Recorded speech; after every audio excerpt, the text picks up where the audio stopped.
Talking crispy, juicy chicken loaded with real Southern flavor, fluffy scratch-made buttermilk biscuits, and all the fixins to feed your whole crew faster than you can say touchdown. Be the MVP this season and let Bojangles do the cooking. Order your tailgate today. It's Bo time. Planning a tailgate? Then it's Bo time. Bojangles has everything you need for the perfect tailgate, no matter how many fans you're trying to feed. There's the original tailgate, the super tailgate, and for a really big crowd, the jumbo tailgate special. And if you like your chicken off the bone, choose the Supreme's tailgate special that includes 12 perfectly seasoned tenderloin fillets. So grab the tickets, get that Bojangles tailgate special, and go. It's Bo time.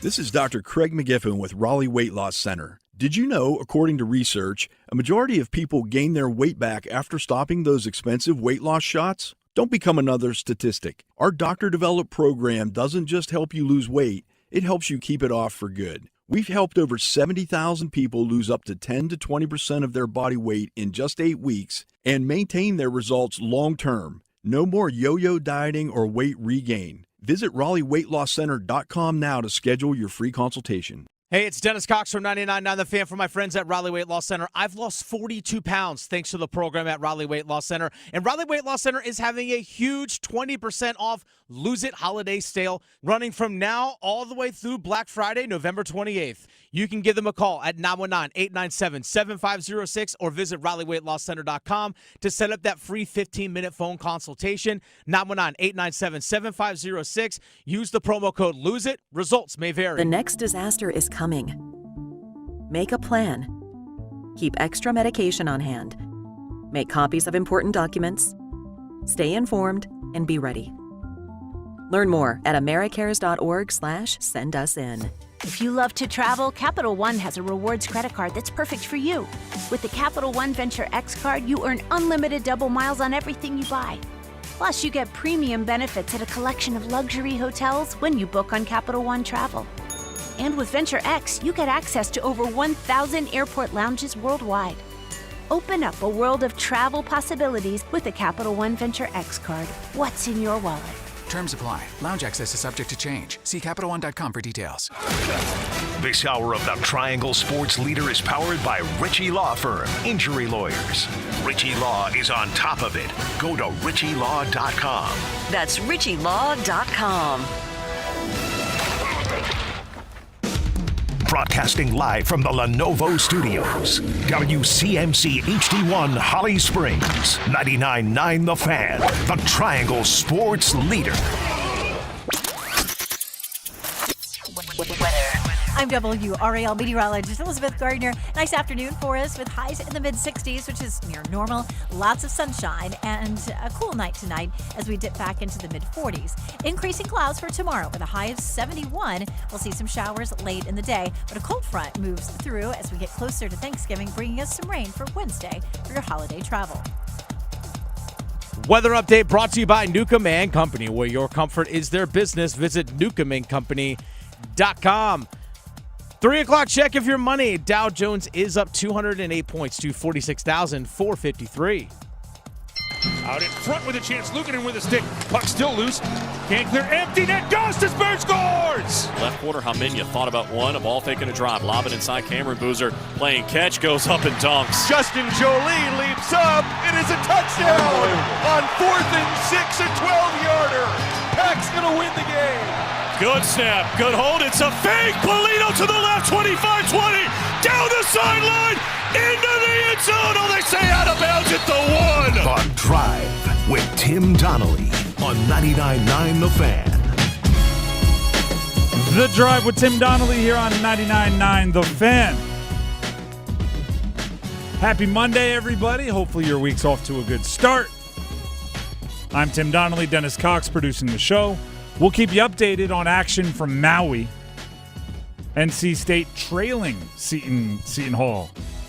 Men's basketball, the Maui Invitational, 22-17, just past the halfway mark of the first half. Could be worse. They were down 16-6 not long ago, so they're crawling back a little bit. But State does trail in that one.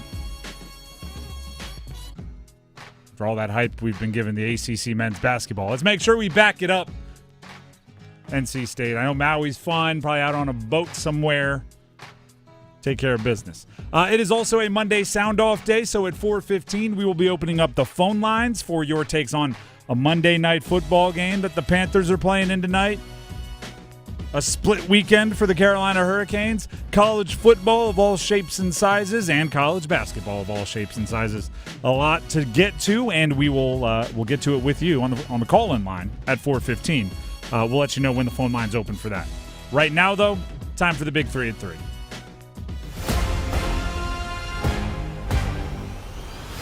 Number 1. Panthers at Niners tonight, Monday Night Football. Monday Night Football always seems big. It always feels big. It always feels important. People are always watching. This one actually is for the Panthers. And it became even more important. The stakes rose even more last night when the Rams absolutely manhandled the Tampa Bay Buccaneers. Right now, the Bucs and Panthers are tied at 6-5 atop the division. The last time the Panthers held a lead in the NFC South through 11 games, 2017. They were 8-3 and tied with the Saints at that point in time. It's been a while. That's too long. It's one in more ways than one. Here's what we're doing. We're going to talk about the specifics of the game and Christian McCaffrey and what Bryce needs to do and Canales and all the stuff all day because it is a massive game of playoff implication importance. I do think today is a day where we change the goal.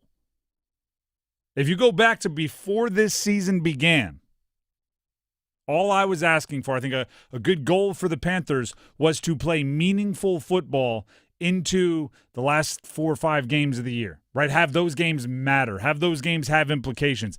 Learn how to play with the pressure. They've done it.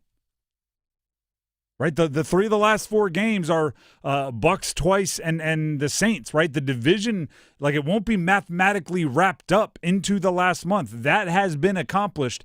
The young players, the Tedero McMillans, the Nick Scortons, even the Bryce Youngs, right, the young players, the Ike Ekwonu's, will be playing important football into December. And that's all I was asking for at the beginning of the year. Right, give me 7 wins, give me 8 wins, give me games that matter at the end, whether you make the playoffs or not. I thought that was a good step forward. They've kind of gotten there earlier than expected, and it helps that nobody in the league is 9-2, or no one in the division, is 9-2. So you can say those types of things. Now you start being greedy. You start asking for more. Right, you never go, all right, mission accomplished. Let's shut it down. No, you add something. So I'm going to be a little greedy. I want them to play well tonight. And again, we'll talk about how they can do that at about 3:15, about 10 minutes away from more conversation on Panthers-Niners. Right now, though, we got to move on. It's time for number 2. Number 2. Carolina Hurricanes split 2 over the weekend. They got the win on Friday at Winnipeg, and they got the loss 4-1 on Sunday at Buffalo. It did round out a 4-game road trip, and for the overall thoughts on the 4-game road trip, here's the head coach of the Canes, Rod Brindamore. Well, I appreciate you trying to make a bright spot. We don't ever really look at it that way. Today was what was ahead of us, and we didn't answer the bell, so that's frustrating. But yeah, we did play some really good hockey on this trip for sure, and got to regroup. I think he kind of illustrated there, right? That was obviously after the Buffalo game. It was a clunker of a finish. That Buffalo game was as what's a word that's appropriately mean, but not too mean. It's like as flat. Yeah, that's the word that he used. As I've seen, as lifeless, as going through the motions, as I've seen this team in quite some time. Which it could be, right? And you never really know which players are this until they're not there. I mean, maybe Jordan Staal is like the most important leader ever because he didn't play in that Sunday game. He was out with an illness, and goodness, did the energy leave. And in the Winnipeg game, which they won 4-3, he had 2 goals. including one, was it 16 seconds into the game? Like, take that away? Maybe, right? You don't think of the old guy as the energy, as the spark. You usually look for youthful energy to play that role, but maybe it's him. Maybe it's him. Or maybe, and this is probably more likely, right? A lot of times the most obvious answer is the one right under your nose. Maybe in an 82-game season, occasionally you're going to have a clunker. Yeah. Guys are feeling sick. It's a weird game time. You're on the road. End of a road trip. It's just, you fix it and you move on. You do your best to fix it and move on because, you don't want to replicate anything there. And in the big picture, you're 14-6-2, and there's still a level above where you've been playing even when things are going well that you can attain. That is realistic for you to reach up and grab. So, it's a clunker. Don't get me wrong. I'm not defending it by any stretch, but I am. Sometimes it happens. Yeah. Now, it's a weird exercise to now make sure, one bad game doesn't become two, right? Now the challenge is to build the barrier between that game and Wednesday when they host the Rangers. And hopefully, whatever illness is going through the locker room is defeated. That's number 2. Let's get to number 3. Number 3. College football over the weekend. How about Duke beating UNC 32-25? That's not how I anticipated this one going. It was a gutsy win by Duke. Not their best game played, but it was a gutsy win where they had to kind of out-discipline UNC. One of the cooler play calls, right, the fake field goal. Just pure guts from Manny Diaz to make that call, and then great execution by the players. Obviously, something they saw on film that the edge was not in position, and ended up being a massive play that won them the game. But then you add in the ton of penalties for UNC and some like I said, discipline things that will drive coaches crazy, and Manny Diaz gets to have that one over Bill Belichick. We won that game because we were better prepared and we did better study on film, even though, right, UNC's offense played better than I think many of us expected, and some of the more tangible, concrete statistics were more even than we expected. Duke still got the win because of the secondary deals. It's pretty crazy. You're down 25-24, and you have a chance to take a lead late in the fourth quarter, and you go fake field goal. The cojones. Manny Diaz, the cojones to pull that. And I'm sure it was something they had discussed pregame, but can you imagine being the special teams coordinator just jumping on the headset? You want it? You sure? All right, kick. Hopefully you got your wheels on. Like, you're going to a kicker to run the ball. It's not what he does.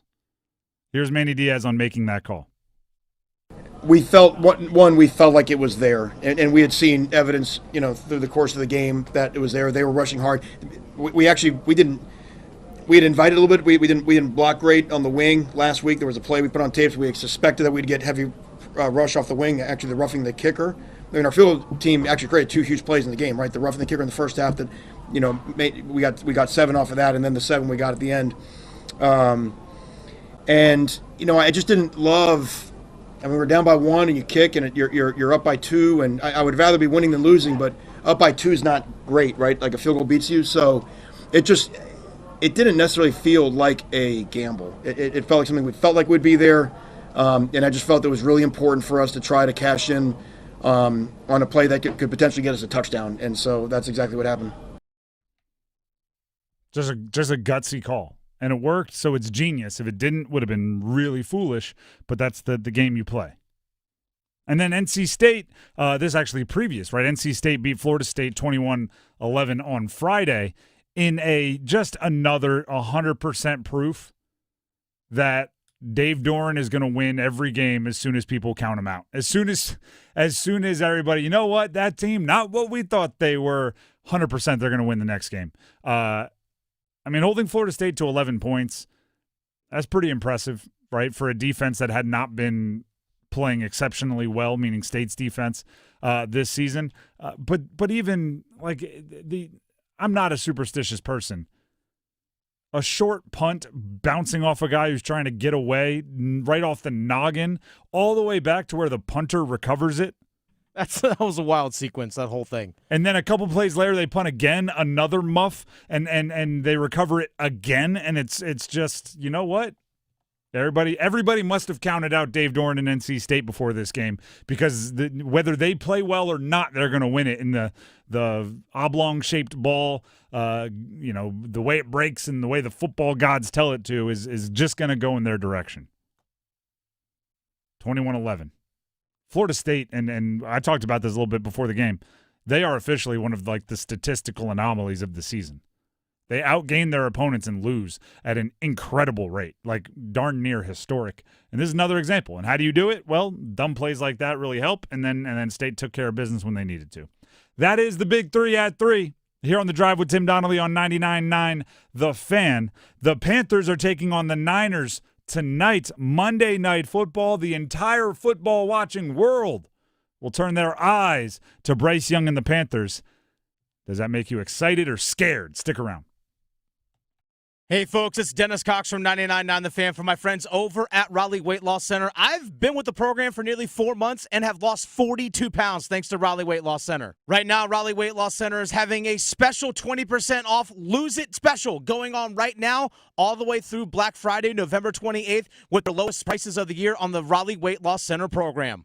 They know the secret to losing up to 1 pound of fat every day with no exercising, no prepackaged meals, no counting points or calories, no drugs, no surgery, and no injections with the risk of serious side effects. Start losing those unwanted pounds either before, during, or after the holidays. No more losing weight and gaining it back. This program resets your metabolism so you can keep the weight off for good. Schedule your free 15-minute phone consultation today to see if the Raleigh Weight Loss Center program is right for you, and mention the promo code LOSEIT for a discount. Call 919-897-7506, 919-897-7506, or visit RaleighWeightLossCenter.com. Mention the promo Lose It. Results may vary.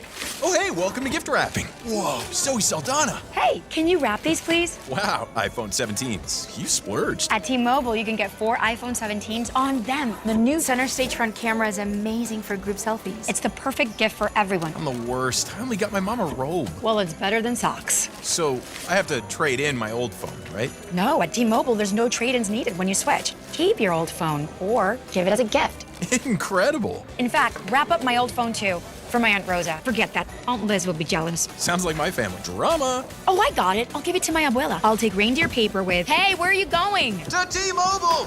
The holidays are better at T-Mobile. Get 4 iPhone 17s on us. No trade-in needed when you switch. Plus 4 lines for just $25 a line. With 24 monthly bill credits and 4 eligible port-ins on Essentials for well-qualified customers. Auto-pay plus taxes, fees, and $35 device connection charge. Credits end and balance due if you pay off early or cancel. Contact us. Finance agreement 256 gigabytes, $830 required. Visit T-Mobile.com. 1:15 on the clock. On 3rd and goal from the 12. Young looking around. Looking. He'll take off and run. Now throws toward the end zone. McMillan, left corner, makes the catch. Touchdown, Carolina. Touchdown, Carolina. The Drive with Tim Donnelly, 99.9 The Fan, Monday Night Football tonight. Panthers at Niners. It's a big game. It's a big game. And what I kind of like about it is the Panthers are coming off a big win against the Falcons, right? Bryce played well. The passing game got going. Within the last 2 months, they've had a pretty successful run game. They've had a defense that's been playing well. I almost feel like this is a forced acceleration of where they are. And the details on that, or the inspiration for that, is sometimes you need to be kind of just put on stage, if that makes any sense.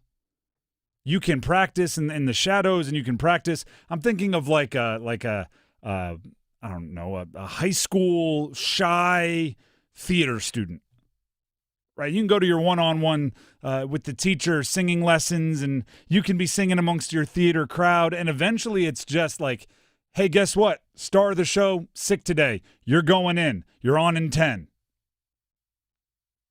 You know the songs, you know the steps. Get out there and sing your heart out. And whether you're ready or not, you just need to find out, right? You need to rip the Band-Aid off. You need to be thrown out there.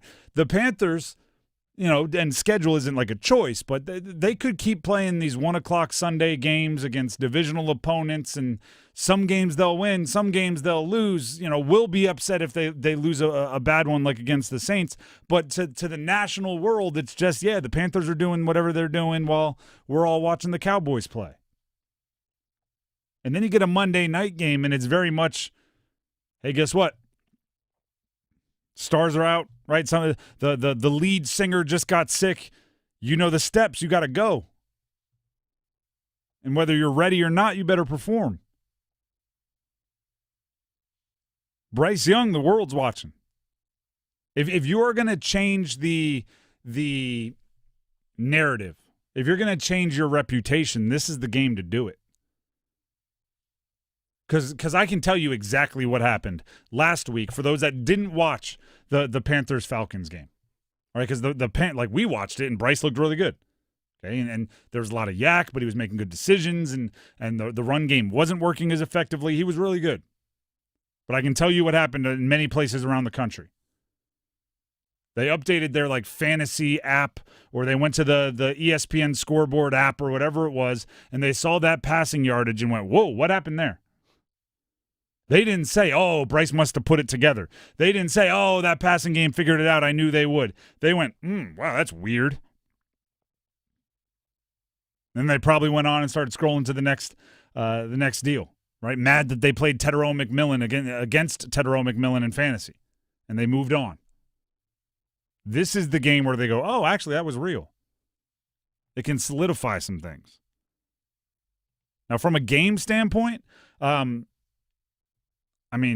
story for me is how the Panthers defense is going to work against the San Francisco offense, with the expectations being Trevin Wallace and Christian Roseboom are not going to be playing. And they're the two that at different times throughout the year, each of them has been the play caller on defense. They're the ones that have been some of the leading tacklers on defense. They've been a big part of the defense in that off-ball backer position, that middle linebacker kind of group. Cherilus, Bam Martin Scott, the guys stepping in are going to have to step up in a major way. And if they don't, it could render a lot of the excitement people have for the Panthers offense kind of moot. If we think, on a great day, do we think the Panthers can get 30 offense, 30 points? No. You don't think they can get 30 on a great day? On a great day? Yeah, on a great day, Yeah. I guess. Yeah, they needed overtime on a great day this past Sunday. 30 on a great day is kind of where I see their ceiling. If the defense gives up 35, who cares if it's a great day or a mediocre day or a bad day, right? Mm-hmm. You're not beating 35. So the guys need to step up. And then offensively, in order to have anything near a great day, you kind of have to start Frankensteining games together. You have to go, can we get the running game from Green Bay? Can you get the passing game from Atlanta? Can you get the defense from this other game? You kind of need to start grabbing the best of the best and putting them together, which is what the good teams do. When you're playing in the high-profile big games, you find the best of each unit. Monday Night Football games can accelerate the hype or slam on the brakes, which is really interesting for a team where a big part of the conversation all year has been about confidence and trust and confidence and trust. Do they trust the rookie wide receiver, Tedero McMillan, to move around the formation? Do they trust Bryce Young, especially after a mistake, to throw them back into a game? Do they trust J.C. Horn to travel with the opposing team's best wide receiver? Do they trust the rookies at edge rusher? Remember at the beginning of the year, they weren't playing a ton, and it largely came down to, well, they also have veterans, so the young guys are going to be seniority behind them. And when you have a team where everything is about trust, mistakes on national television are taken a bit more serious. Right? Mistakes in the solo games, the Monday nights, the Sunday nights, the Thanksgiving games they're coming up. You put a rookie out there and he makes a rookie mistake, do you trust him to go back out there the next drive? If Bryce Young throws an interception on the first drive, which, by the way, and I think if you listen to the show, you know I've been pretty critical of Bryce Young at times. Good quarterbacks throw interceptions on first drives, right? Like, good quarterbacks occasionally get confused. Great quarterbacks have been known to turn the ball over a time or two. If Bryce Young throws a stinker early, is that it? Because you don't want to be laughed at? Because in Monday Night Football, you know, everybody's watching? I would stand by this. Good, bad, or indifferent, you have to at least pretend like you trust them. I mean, until you get to a point of no return, right? If just the wheels have completely fallen off, then you make adjustments. But the only way they beat the Niners tonight is if the offense is good enough to keep pace and the defense holds on for dear life. This might be the first time all year I'm looking at the offense to potentially help the defense, and I don't know if I feel too good about that. But I don't know if it's fair to ask the defense with the injuries at the positions they're dealing with to bottle up Christian McCaffrey and George Kittle and I mean even the Ricky Pearsalls and everything can do work over the middle.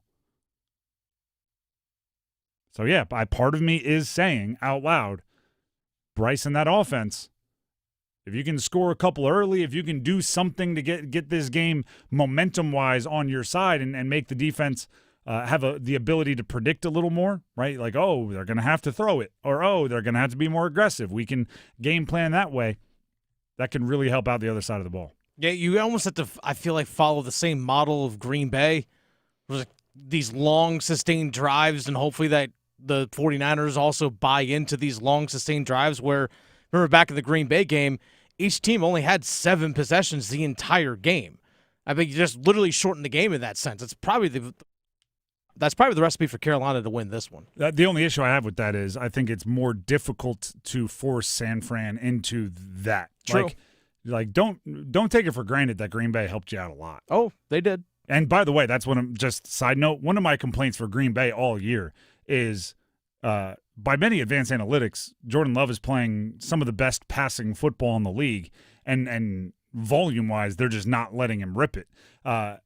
They helped out a bit. I don't think Kyle Shanahan is going to be that type of player where if he feels like he can go for the jugular, he'll go, you know what, let's go for a 12-play drive rather than Juwan Jennings deep down the middle or rather than George Kittle up the seam. Like they're going to take their chances. And Panthers might have to keep up, or at least give it a good old-fashioned try to keep up. I'd be frustrated if they just, pack up their ball and go home and try to keep it close. Try to win the game. The Drive with Tim Donnelly, 99.9 The Fan. That's tonight, and that game will not be heard here. It'll be heard on our sister station over there at Mix 101.5. That's right. So stay here right up until then, right? Don't leave anytime soon, but eventually, if you want to catch that game, it'll be on Mix 101.5. When we come back, we have 2 minutes of gold from our very own Adam Gold, all about the Canes loss yesterday, 4-1 loss to Buffalo on the road. We'll get his insight, and we have the Dean's List, so don't go anywhere. Coming up next. Lights are going up, snow is falling down, there's a feeling of goodwill around town. It could only mean one thing. McRib is here. The McRib season gets even more magical when you pair it with any size Dr. Pepper for just $1.49. At participating McDonald's for a limited time. Price and participation may vary. McRib is here. Ba-da-ba-ba-ba. To 15-year-old Harper, buying an $80 vintage rock t-shirt is a great investment.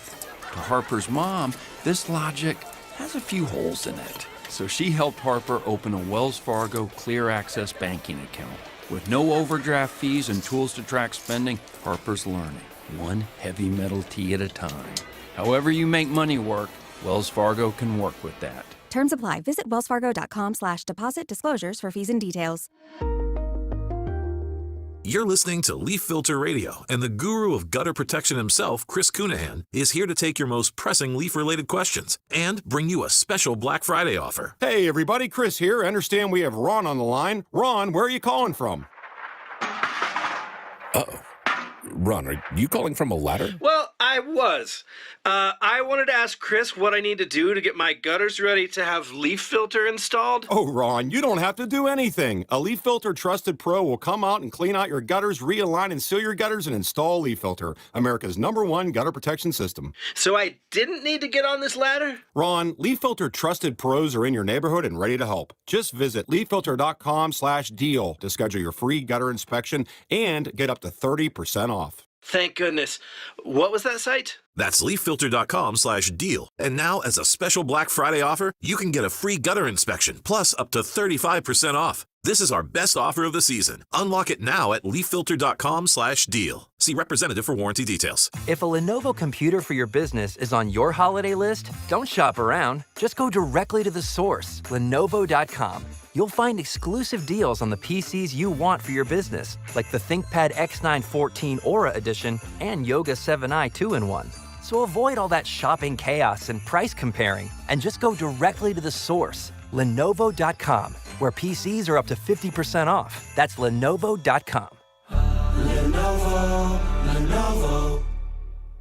4th and 6 from the 12. Gets the snap off with 2 seconds to spare. Rifles, end zone. Justin Jolie leaps up. It is a touchdown on 4th and 6, a 12-yarder.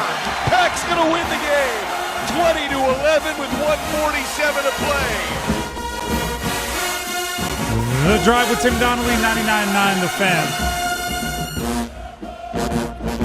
I have a feeling when Justin Jolie is making plays in the NFL, we're going to be looking back at some of the statistics at NC State going, really, that's it. Even though he has good statistics, don't get me wrong. He's a utilized part of the offense. I just think his natural ability, we're going to go, not 1,000, not 1,100 yards. That's what he ended with, which is really just a credit to how good he is. But he made the play there on a crucial down and distance to get the touchdown late, and that was the final. That's how NC State ended up winning it over Florida State. Not as beneficial on the scoreboard were the Canes yesterday in Buffalo to end their 4-game road trip. They went 11 forwards, 7 defensemen because Jordan Stahl was out with an illness, getting my Stalls confused. Eric could be sick. We don't know. Yeah. I mean, that's not why they went 11-7, True. but it may have been, I don't know, maybe it was contributed. Maybe he saw his brother, and that's how it ended up being transmitted. Either way, 4-1 loss for the Canes. For more insight, here's 2 minutes of gold with our very own Adam Gold. Hey, it's Adam Gold, and I've got 2 minutes for 2 elements of a game in which Carolina did not get 2 points, didn't get any points in Buffalo, and it's all brought to us by Parkway Sleep Health Centers. They'll help you get good rest faster and with the care you deserve. And with Thanksgiving coming up, the tryptophan's going to set in, and you want to sleep well. All right, so here's what I'm thinking about coming out of the 4-1 loss in Buffalo to end this 4-game road trip. 2 elements that I think are encouraging. The first is the power play has looked better, and it just needed some validation that it was looking better, and it got it in the last 2 games. We had Andrei Svechnikov power play goal in the win in Winnipeg, and Shane Gostisbehere came through on a short one in Buffalo. Aho peels it back to Gostisbehere. Ehlers right to Aho. Out in front with a chance. Luukkonen with a stick. Puck still loose. Can't clear. Empty net. Gostisbehere scores! Luukkonen was down and out. The puck found Shane Gostisbehere. And on the power play, the Canes have tied it at 1.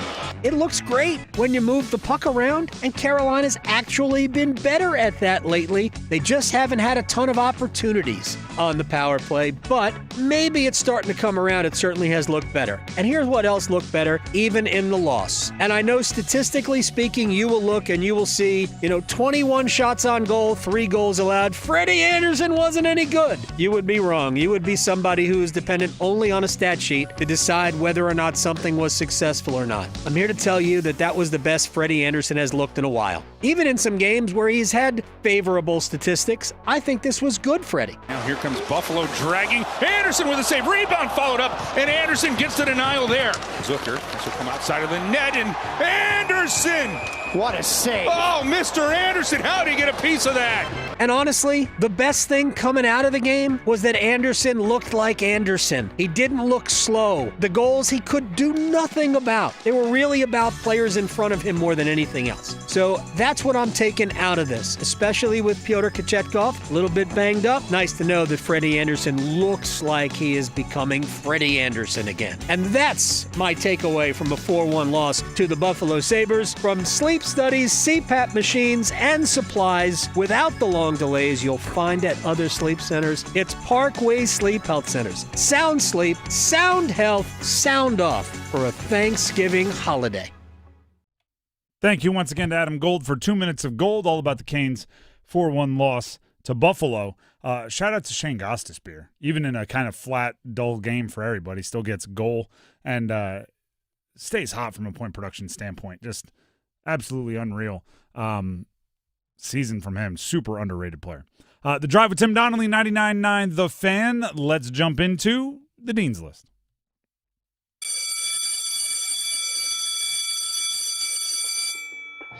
We can start with, how about this one? NC State's within 2 of Seton Hall at halftime in the Maui Invitational, their opening game. Would be a fairly big upset if Seton Hall is able to hold on to their small lead for the this majority and finality of the second half.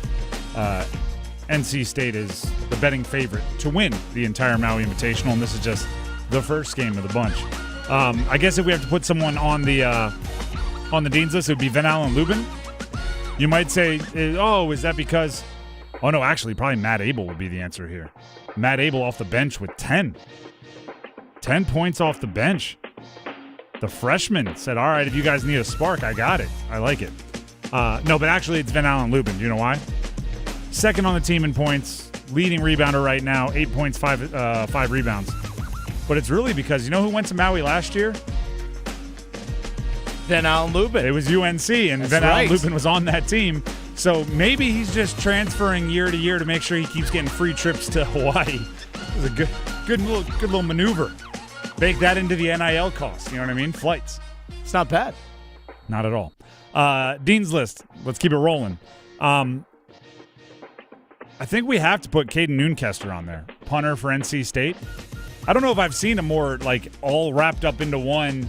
Hey, the punter gets all the credit on that one. He punts it. It bounces off a Florida State helmet like a dude trying to get out of the way. Pops it 30 yards back, and Noonkester recovered it. That's what punters dream of. A lot of special teamers ended with the ball in their hands this weekend. And then a few plays later, he punts it again. It's muffed and they recover it. It's a punter's dream. Give him the game ball, coach. More Dean's List. You know what? I'm gonna put Wake Forest football on the Dean's List. Final scores, opponents, that's not important right now. What's important is I was at the Wake Forest game on Saturday. It's a great little atmosphere. We were sitting on the grass watching a football game between two very good, well-respected, and respectful teams. Final score, I don't even remember. But it was. Oh, you don't remember the 52-14? No, I was that? I don't even remember. It's not important. The important part is that everybody there had a good time. It was a lovely day. Tailgating was fun. I thought the scoreboard was what mattered most. No. You're wrong. Okay, so 52-14 Wake Forest over Delaware doesn't count. Nope. No, it counts, but that's not what it's about. Oh. It's really, about both teams playing the game the right way. No, it was fun. Obviously not the win I was hoping for my Delaware Blue Hens, but we had a good time watching the game.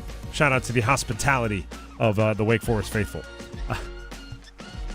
It was a kind of perfect. A little hot, right? The first part of the game, we sit down at our seats, and we get there, 30 minutes before the game. Sit down, there's a Wake Forest couple in say seats 11, 12 of our row, and we're 13, 14, 15. me, my wife, my son, and then you don't need a ticket for my 8-month-old daughter. And I was trying to offer an olive branch, so I looked at the Wake Forest fan next to us, and I kind of jokingly said, you drew the short straw. You got to sit next to some Delaware fans. And he did not laugh at all. And on cue, not planned, but seemed like it, my 4-year-old son just goes, "Let's go Blue Hens!" as loud as he can. And I was like, yep, these people are not going to be happy. And I don't know where they watched the rest of the game, but it wasn't next to us. They just kind of bounced, found empty seats somewhere else. So credit to them. Other than that, though, lovely experience. Do you have any Dean's Listers you'd like to throw out here, Dennis? I have a couple. Let's hear them. NC State women's cross country national champions, fourth in the last 5 years. They and I think it was Oklahoma State men were the first national champions of the year, I believe. And so the first teams crowned national champions. Also, North Carolina's women's tennis, UNC's Reese Brantmeyer won the 2025-2026 NCAA Division I women's tennis single championship on Sunday. Congratulations. So individual national champion UNC, team national championship at NC State. Bring back all of the hardware. The mecca, the epicenter of college sports. You got to have the hardware to back it up. Congratulations to all involved. More Dean's List. How about Duke, UNC, and hopefully NC State basketball? By the way, Seton Hall opened up their lead to 5 over NC State out there in the Maui Invitational.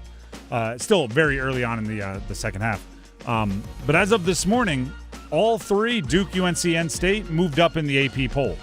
They put out the AP Top 25.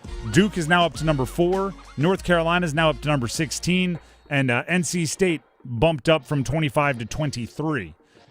So as I keep saying that the college basketball in the Triangle is going to be really fun this year, now I just need NC State to not drop this one. They're now down 7. So maybe I should stop talking about it and move on if you're somebody that is superstitious. More Dean's List. Jordan Shipp, 8 catches, 63 yards, and a touchdown for UNC in a losing effort to Duke.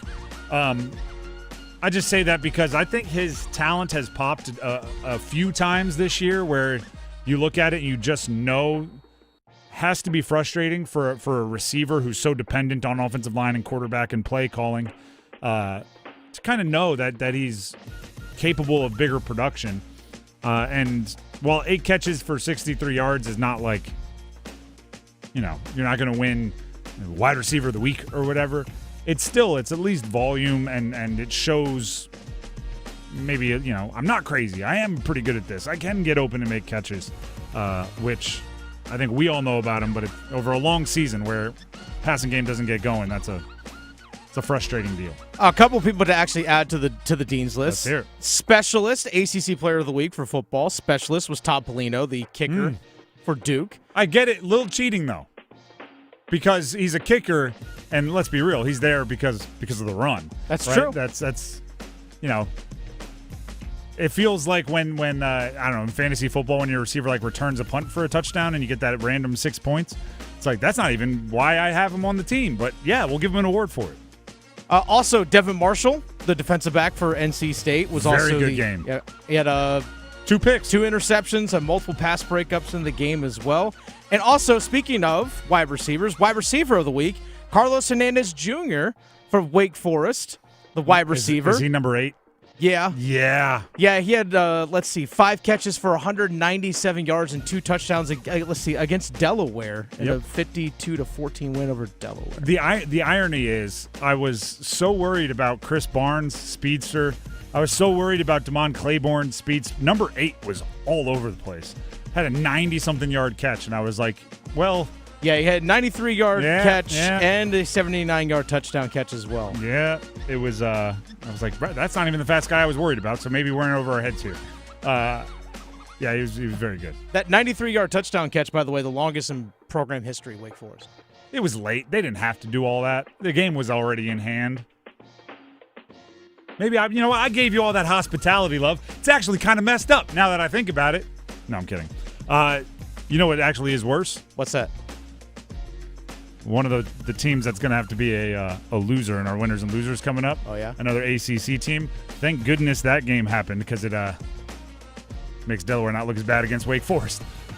We'll explain that one coming up in just a little bit. Let's dismiss the Dean's List and get ready for winners and losers, which is coming up next right here on The Drive. Don't go anywhere. Hey friends, Paul Lyhander from 99.9 The Fan for FanDuel. This Thanksgiving, FanDuel is introducing a brand new way to build a parlay together. It's called Pass the Leg. Here's how it works. Start a group build, add your pick, then pass it to your friends so they can add theirs. When everyone's done, you each lock in the group parlay with your own funds. Because football's better when it's bet and played together. And to make it even better, everyone gets a 50% profit boost to use on their build. For me, I'm thinking Dallas's George Pickens for an anytime touchdown. Grab your crew, start your build, and get in on the action this Thanksgiving with Pass the Leg. Visit FanDuel.com/Paul and get started. FanDuel.com/Paul. FanDuel, play your game.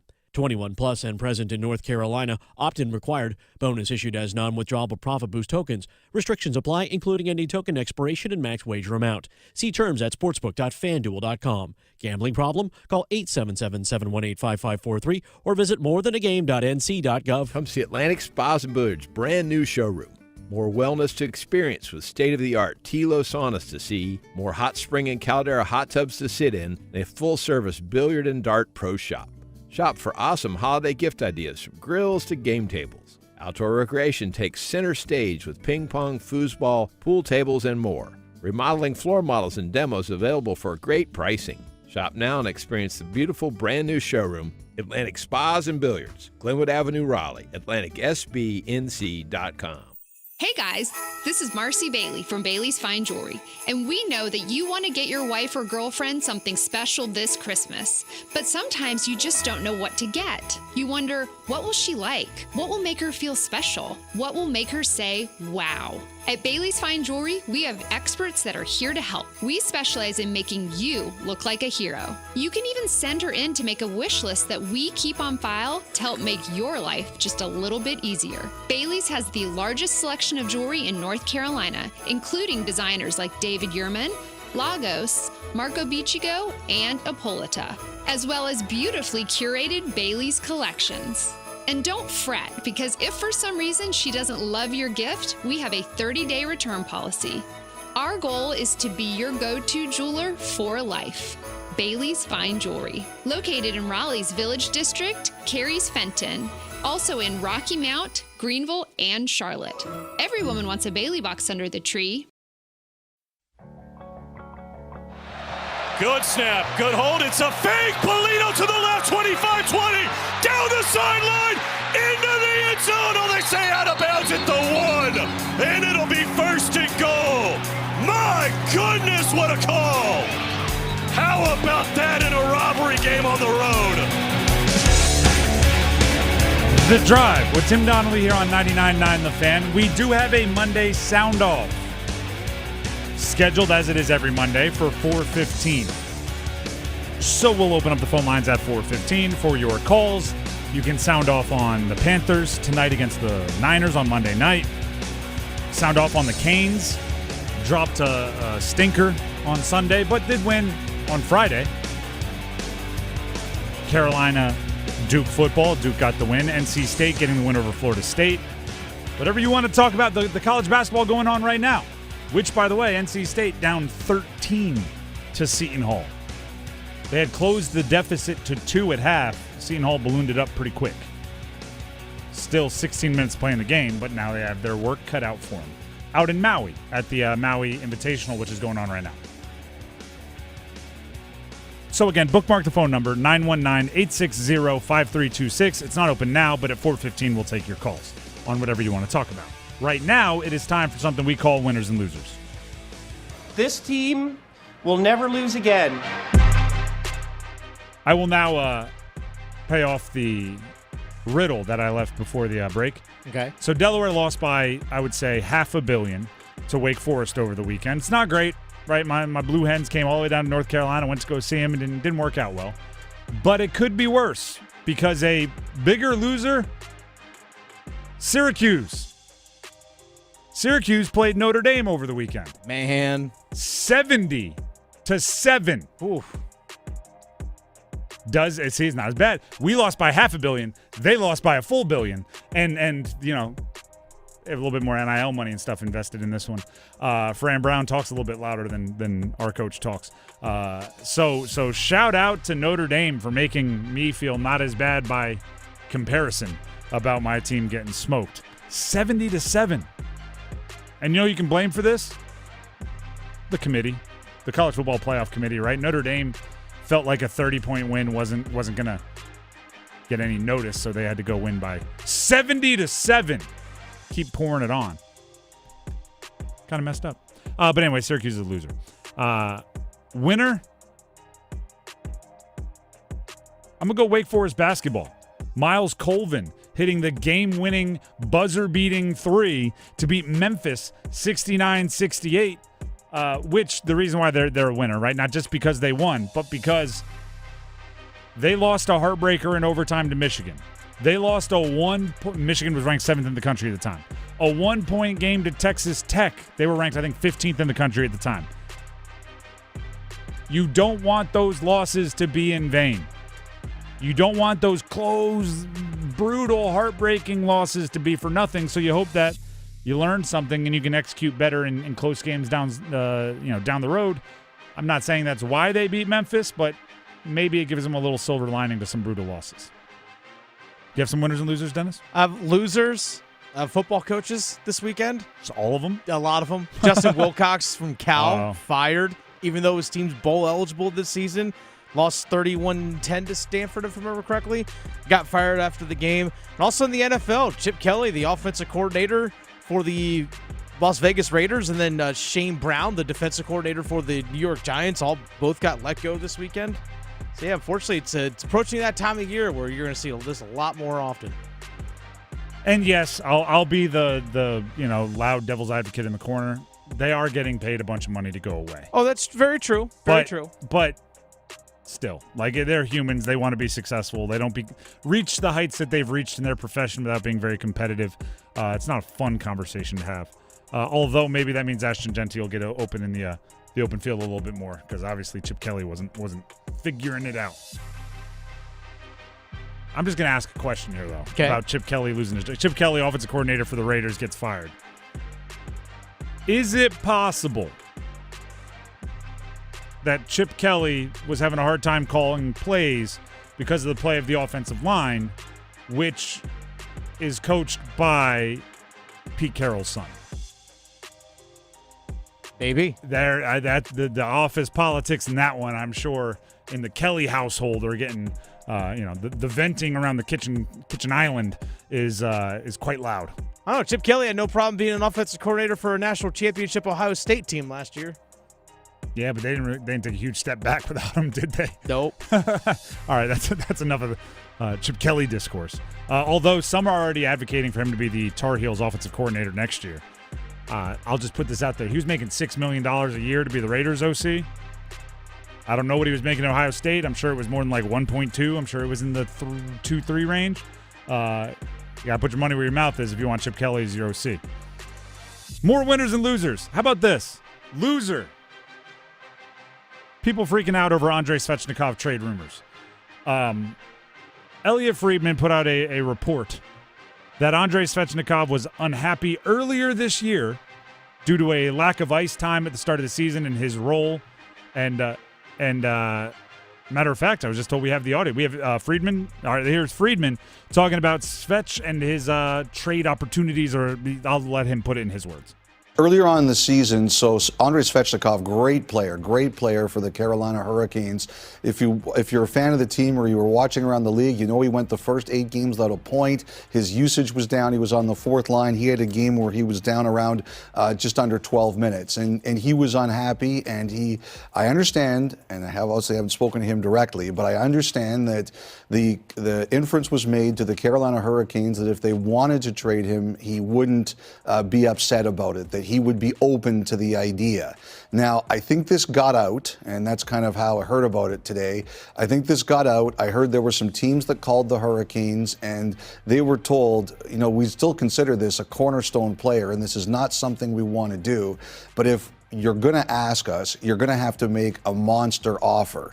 Now, things have cooled down, Ron. He's back on the first line. He's playing with Aho and Jarvis, and who wouldn't want to play with Aho and Jarvis? And his minutes are back up, and he's got 12 points in his last 13 games. So everything has calmed down for now. His usage is back up there. I think the only thing you look at here and say, hey, if it ever regresses to where it was before, then it's something we have to keep an eye out for. And I mean, when I heard that today, I was blown away. I mean, who wouldn't be interested in that guy? Now, I'm not saying any of that is untrue, okay? No reason to question anybody and their reporting. But what I would say is, like, this report came out over the weekend. Svech has been playing pretty well for quite some time. I don't freak out about trade requests or what, I don't even know what you call that. Like, trade I'd be okay with if you don't hear about them until the problem's kind of solved. If you hear about it when the problem is going on, that means somebody's kind of urgent. But if he's already back up skating big minutes, back up skating with a top line, back up skating all of those other things, then I'm not worried about it. And it's, you know, if agents want you to know something, if players want you to know something, you'll know it. They have their ways. The fact that it came out so late, I'm not worried about it. Winner, Jackson Smith-Njigba, wide receiver for the Seahawks. This is just one of those, like, fun facts. He broke the Seahawks receiving single-season yards record through 11 games. It makes it easy for us, right? Because they added that extra game a few years ago from 16 to 17. So now every record broken in the 17th game, it's like, well, actually, on a per-game basis, he's not as good as so-and-so. Break it in week 11, and it's like, yep, you know what? Mission accomplished, right? Donezo. Even going back to when they played 14 games, right? He's still broken the record. That's pretty ridiculous. Pretty ridiculous. And just another example of Ohio State cranking out the best wide receivers in the NFL. They're all over the place. More winners and losers. Now, they got some better news on it today, and we're still waiting, I believe, MRI results, but you got to put loser Tampa Bay Buccaneers. Gosh, they're beat up right now. They got smoked by the Rams, and Baker Mayfield didn't play the second half. They announced today AC joint sprain in his left shoulder. And they have to wait to see the MRI to see what kind of grade or how much time it's going to be. They're not ruling him out for this week. But, I mean, I'll put it this way. I was watching the game. He was in a sling, in a hoodie on the sideline as they informed us that he was doubtful. I'm like, all right, I guess you can go put the pads back on. Doubtful. You don't say. Like, he's not out. He's just doubtful. So, you know, they're hopeful for Sunday, but just know that, you know, he was doubtful and he wasn't playing.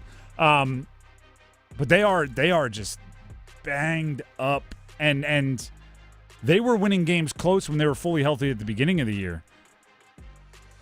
The NFC South, dare I say, Panther fans, if the Bucs vacate the premises because their quarterback's hurt and their wide receivers hurt and their other wide receivers hurt and their offensive line's hurt and their defense is hurt and everybody's hurt, is wide open for the taking right there. All you got to do is outrun the Falcons, and that's all you got to do. Seems easier, right? That's there for the taking. It's right, there for the taking tonight. Right there for the taking. You still have the Bucs coming up twice. Bucs twice and the Saints, which, I mean, you also have like the Rams and Seahawks and some of the best teams in the NFL built in. Yeah. But if you just win the division games, you're probably going to the playoffs. The Drive with Tim Donnelly, 99.9 The Fan. If you have thoughts on the Panthers' playoff chances, Monday, Soundoff at 4:15, about 20 minutes away from opening up the phone lines to your calls. We'll get into football at 4 and more Panthers talk coming up next. It's Bo time. Fumbling the food on game day? Rookie move. But you know Bo can make your tailgate a winner, breakfast, lunch, or dinner. Because the Carolina Legend has everything you're craving. We're talking crispy, juicy chicken loaded with real Southern flavor, fluffy scratch-made buttermilk biscuits, and all the fixings to feed your whole crew faster than you can say touchdown. Be the MVP this season and let Bojangles do the cooking. Order your tailgate today. It's Bo time. Planning a tailgate? Then it's Bo time. Bojangles has everything you need for the perfect tailgate, no matter how many fans you're trying to feed. There's the original tailgate, the super tailgate, and for a really big crowd, the jumbo tailgate special. And if you like your chicken off the bone, choose the Supreme's Tailgate Special that includes 12 perfectly seasoned tenderloin fillets. So grab the tickets, get that Bojangles Tailgate Special, and go. It's Bo time.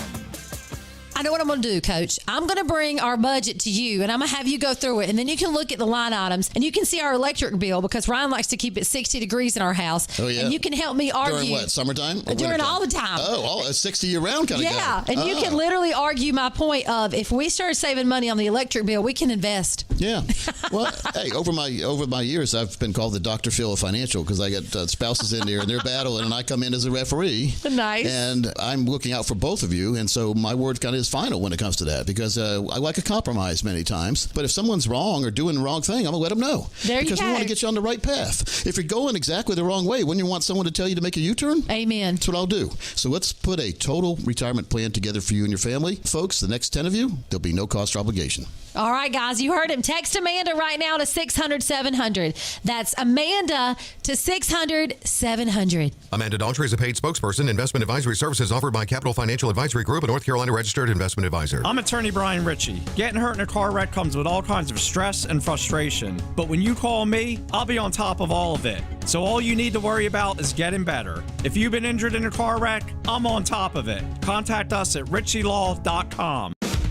Broadcasting live from the Lenovo Studios. WCMC HD1 Holly Springs. 99.9 The Fan. The Triangle Sports Leader. I'm WRAL meteorologist Elizabeth Gardner, looking at a beautiful afternoon, just a little on the cool side. Highs in the mid-60s under mostly sunny skies.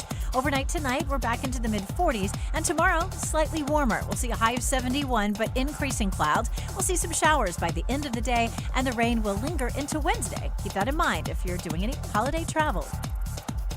Weather update brought to you by Newcomb & Company, where your comfort is their business. Visit newcombandcompany.com.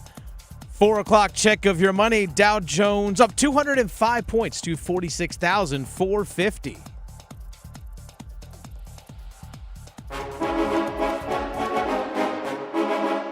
Let's move the chains.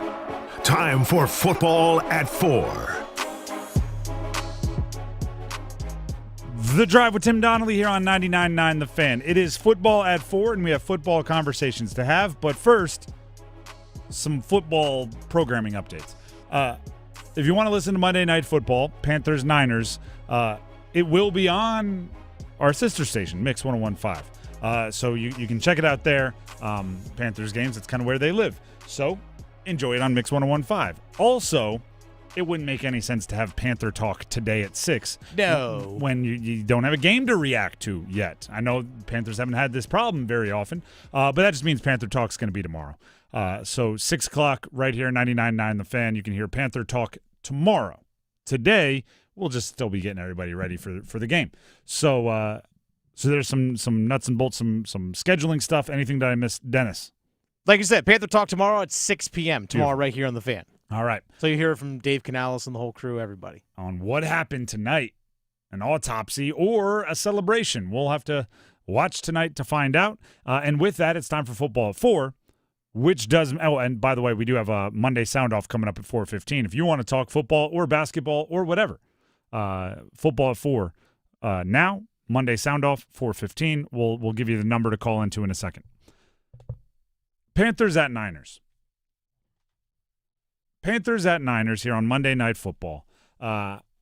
We thought we could help break it down by doing something we call our Panthers paw print.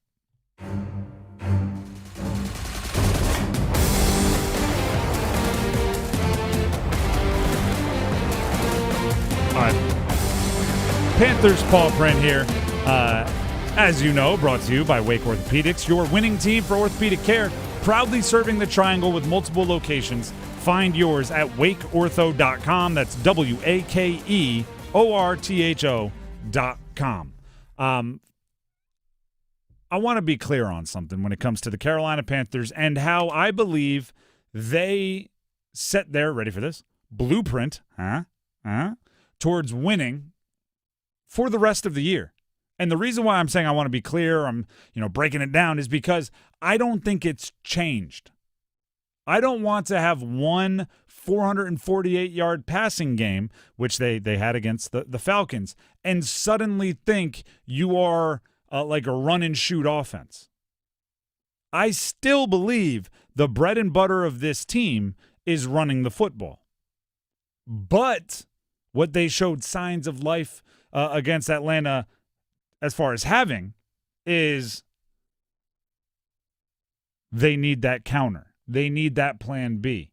I still don't think you make your plan B, the passing game, your plan A, but you're just more confident that if a team sells out to stop Rico Dowdle and Chuba Hubbard in relief and that running game and that offensive line, if they sell out to stop it, you have an answer, which gives you like the devilish smirk, right? If I'm Bryce Young, I'm not anticipating going out there and throwing for high volume against the Niners if I don't have to.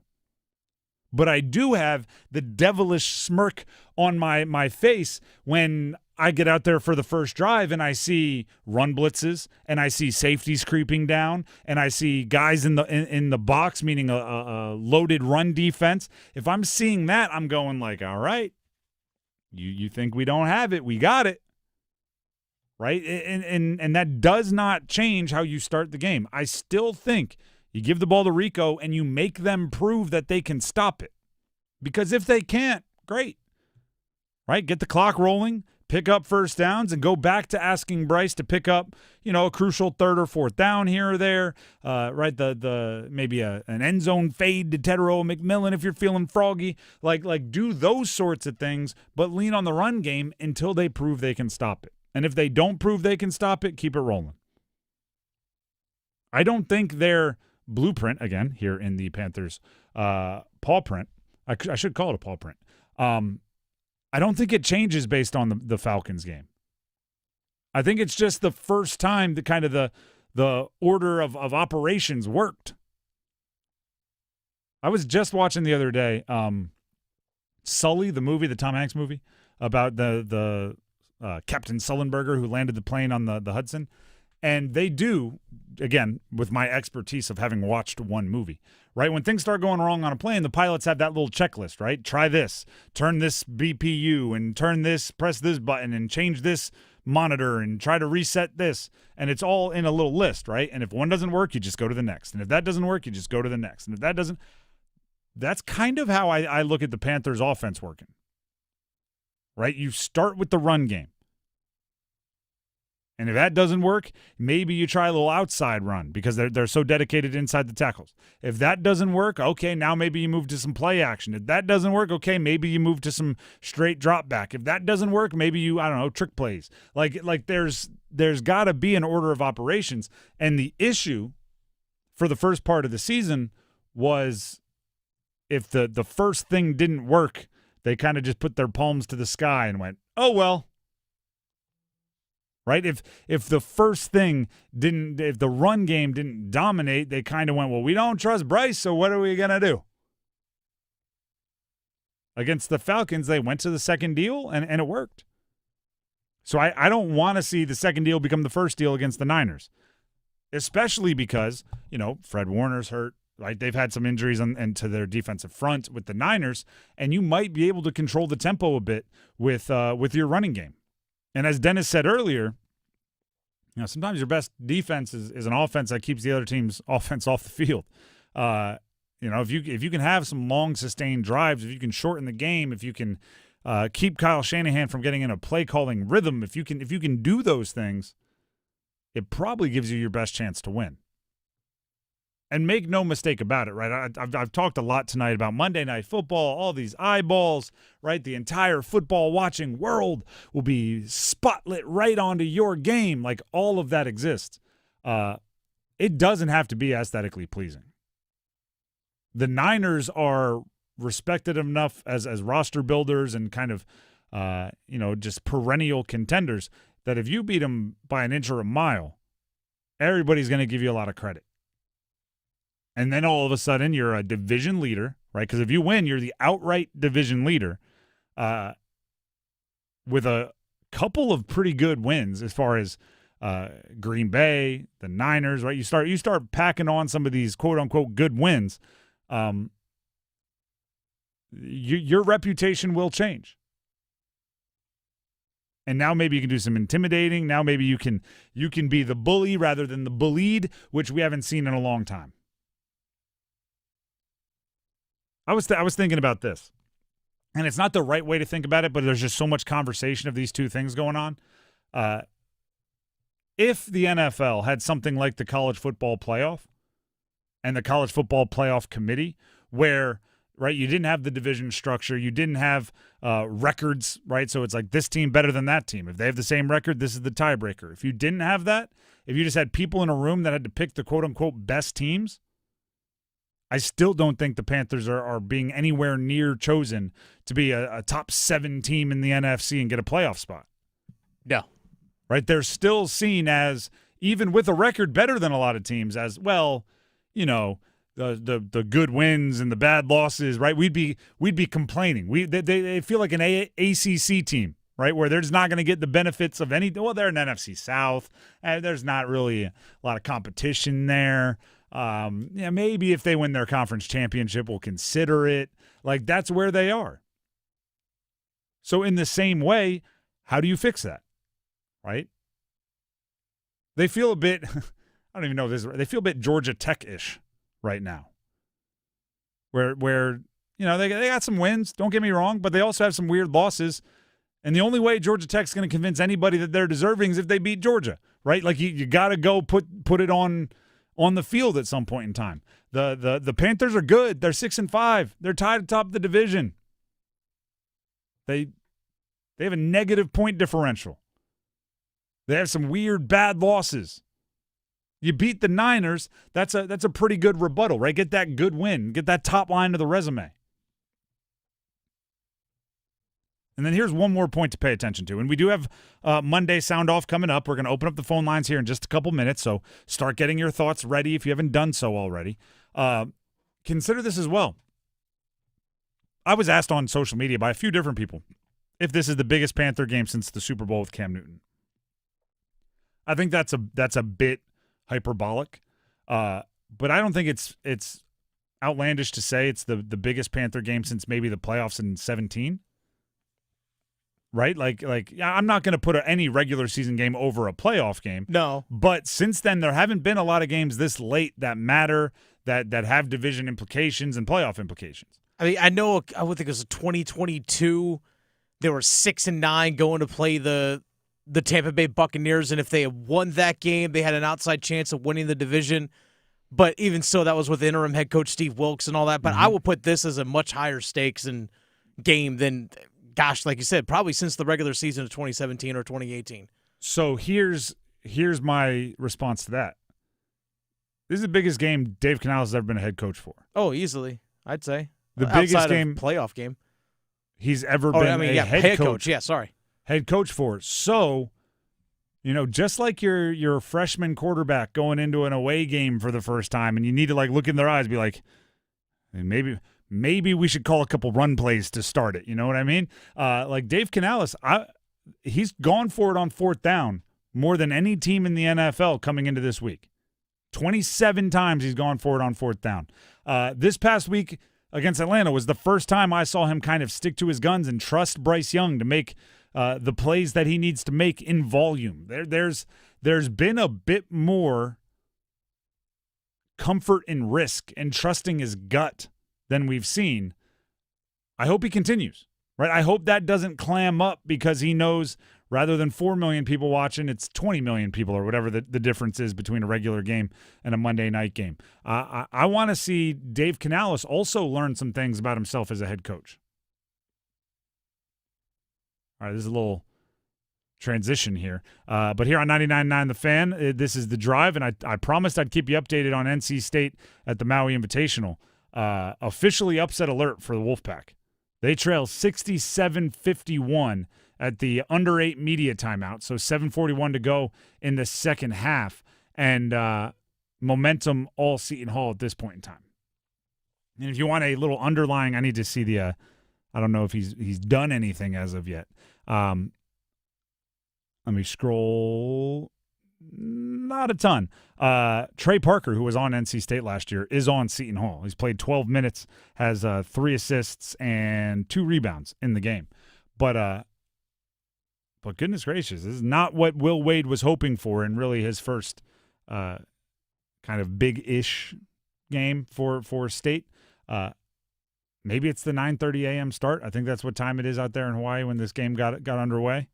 Maybe they're not breakfast basketballers. They're more wake up and get into a routine. But they have 7 minutes and 41 seconds to come back 16 points against Seton Hall. Or else you can probably bounce right on out of the AP Top 25 because they're sitting at 23 as of this morning. That earlier talk about the Carolina Panthers, that was our Panthers paw print, brought to you by Wake Orthopedics, your winning team for orthopedic care. Proudly serving the Triangle with multiple locations. Find yours at wakeortho.com. That's wakeortho.com. We do have the Monday Soundoff coming up. We'll give you that number and open up the phone lines in just 1 minute. But first, Dennis Cox has something he'd like to tell you. I do. Dennis Cox here from my good friends over at Raleigh Weight Loss Center. I know a lot of people are looking forward to some big feasts this coming week. I know I am definitely for sure. And I know a lot of people are already looking ahead to the new year. Believe it or not, we're less than 6 weeks away from the new year, and a lot of people have that New Year's resolution or that New Year's goal, weight loss, all those kinds of things. Well, here's my thing for you folks. Why wait? Why wait 5 more weeks? We can go ahead and get on that journey now with Raleigh Weight Loss Center. I've been with the program for 4 months now. I lost 42 pounds, and I've maintained that weight loss over the last several months, over the last several weeks. That's something that with Raleigh Weight Loss Plan is there to do, not just to help you lose the weight, but they want you to keep the weight off as well. So many of these fad diets and stuff you see, it's up and down. You lose a bunch of weight, then it goes back up, and you lose a bunch of weight, then it goes right back up. None of that nonsense when it comes to Raleigh Weight Loss Center. No shots, no injections, just your body doing the natural thing that it can do, which is just burn off fat, burn its metabolism, or use its metabolism to burn off weight. That way you can get down to the target weight that you want to get down to. Again, I've lost 42 pounds with Raleigh Weight Loss Center. That's over 15% of my body weight when I started this journey. It can work, folks. And if you're interested in the program at Raleigh Weight Loss Center, give them a call, 919-897-7506, or visit RaleighWeightLossCenter.com. And when you give them a call, mention the promo code LOSEIT. Lose it. Just mention that code when you talk to them, because starting today, all the way through Black Friday, this Friday, November 28th, they have 20% off on the program at Raleigh Weight Loss Center. 20% off. You just mention the promo code LOSE IT. That's this week, starting now all the way through Black Friday. Give them a call, 919-897-7506, or visit RaleighWeightLossCenter.com. Mention the promo code LOSE IT and save 20%. Results may vary. The Drive with Tim Donnelly, 99.9 The Fan. Let's open up the phone lines. Monday Soundoff time. Keister Automotive Group Hotline, 919-860-5326. 919-860-5326. Call in now, and you tell us what you want to talk about. Panthers tonight, Canes over the weekend, college football, college basketball, anything sports related. 919-860-5326. Keister Automotive Group Hotline is open now. We'll get to your calls next. Hey, it's Adam Golden. As the Carolina Hurricanes shoot for their 8th consecutive playoff appearance, that's right, 8 in a row. That's not the goal, I should remind you. The goal is being, as Rod Brindamore likes to say, the last team standing. What do they need? Who will get them there? You know where you can find the answers on every episode of the Canes Corner podcast, live on YouTube after games, and wherever you get your podcast. Rate, subscribe, like, share, tell your friends. Pros don't just show up. They prove how it's done, with precision and without shortcuts. Makita tools are built the same way, with a dedication to lasting quality, trusted performance, and results that reward your effort year after year. When the job calls for the best, call on Makita. Built to be the best. Available at the Home Depot. If you love to travel, Capital One has a rewards credit card that's perfect for you. With the Capital One Venture X card, you earn unlimited double miles on everything you buy. Plus, you get premium benefits at a collection of luxury hotels when you book on Capital One Travel. And with Venture X, you get access to over 1,000 airport lounges worldwide. Open up a world of travel possibilities with the Capital One Venture X card. What's in your wallet? Terms apply. Lounge access is subject to change. See CapitalOne.com for details. It's the final home game of the regular season, and it could be your last chance to cheer on Duke football at Brooks Field at Wallace Wade Stadium. On Saturday, November 29th, your Blue Devils will take on the Wake Forest Demon Deacons in a thrilling season finale you won't want to miss. Tickets start at just $22. Bring your friends and family, bring your energy, and help make game day unforgettable. Get your tickets today at goduke.com/footballticks or call 919-681-BLUE. Duke football. Finish strong and bleed blue.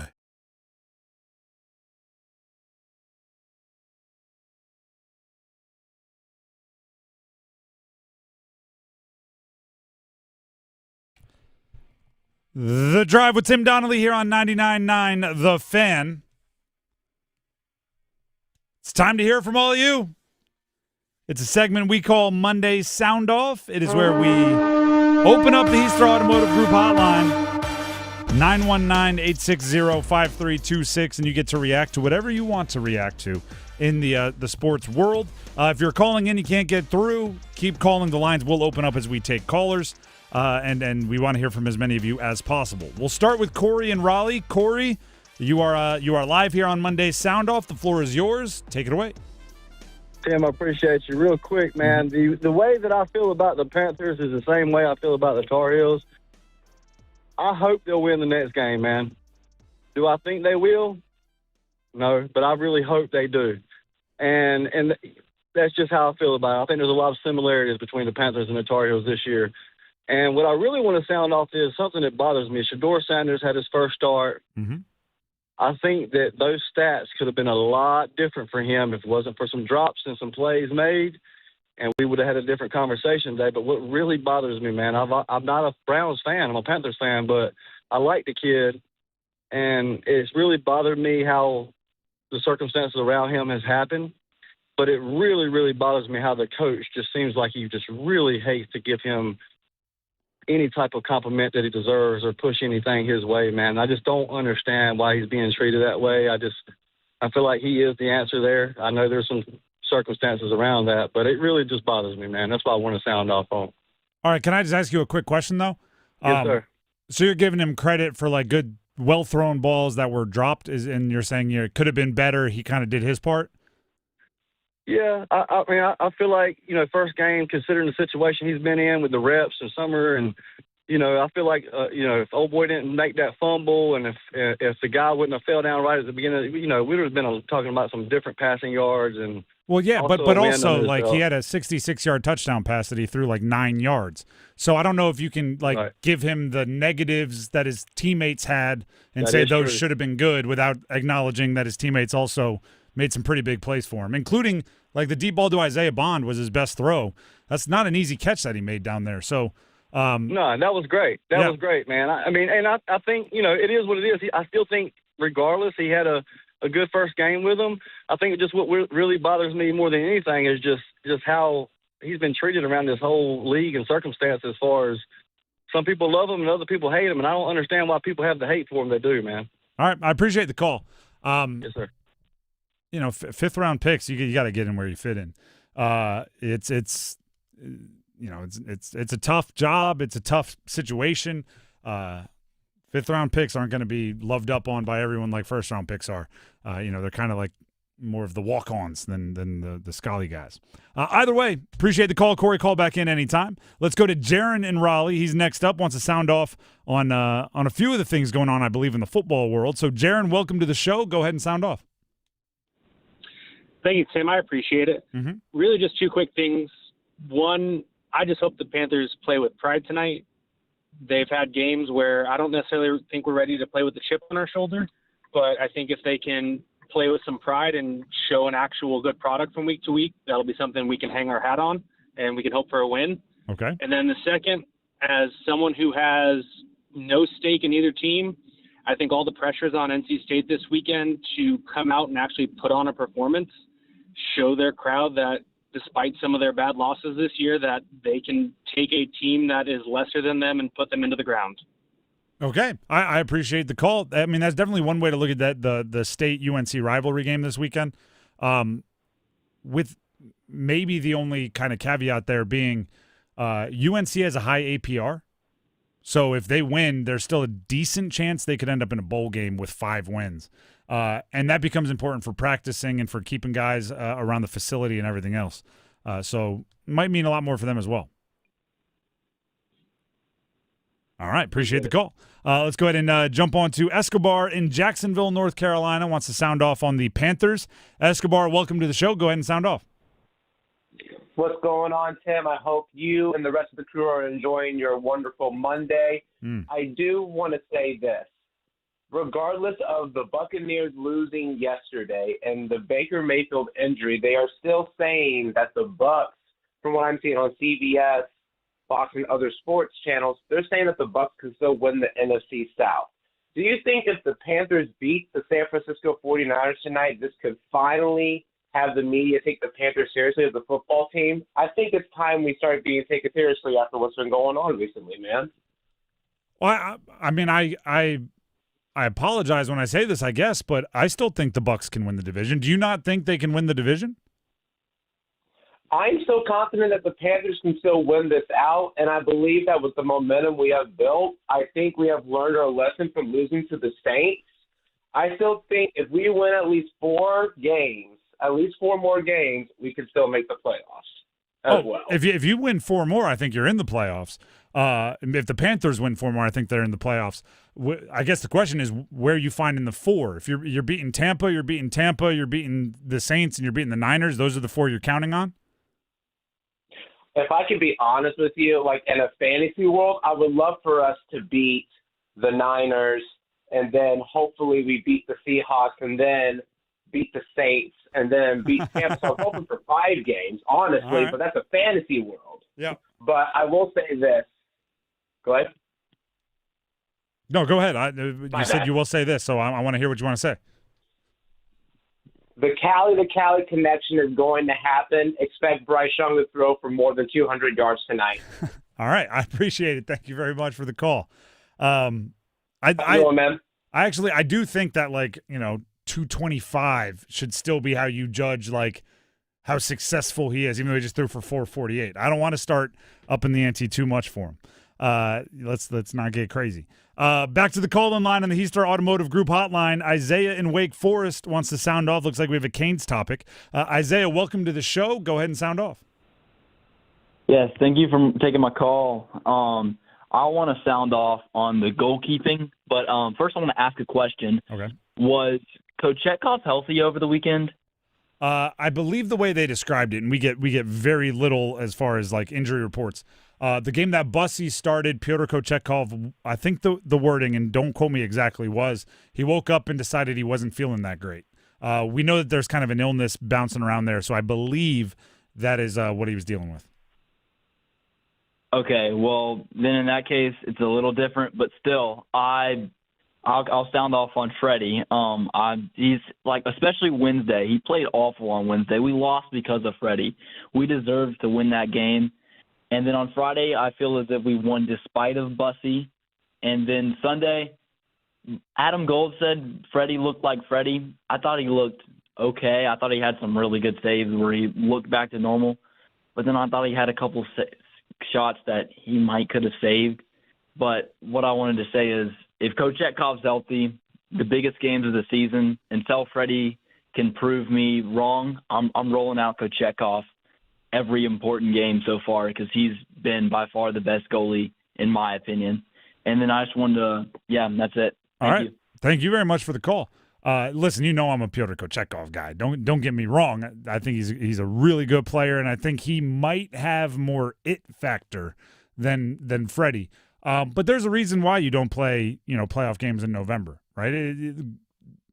I want to see more from both of them before I start making any decisions on, who's getting the net in a postseason big game.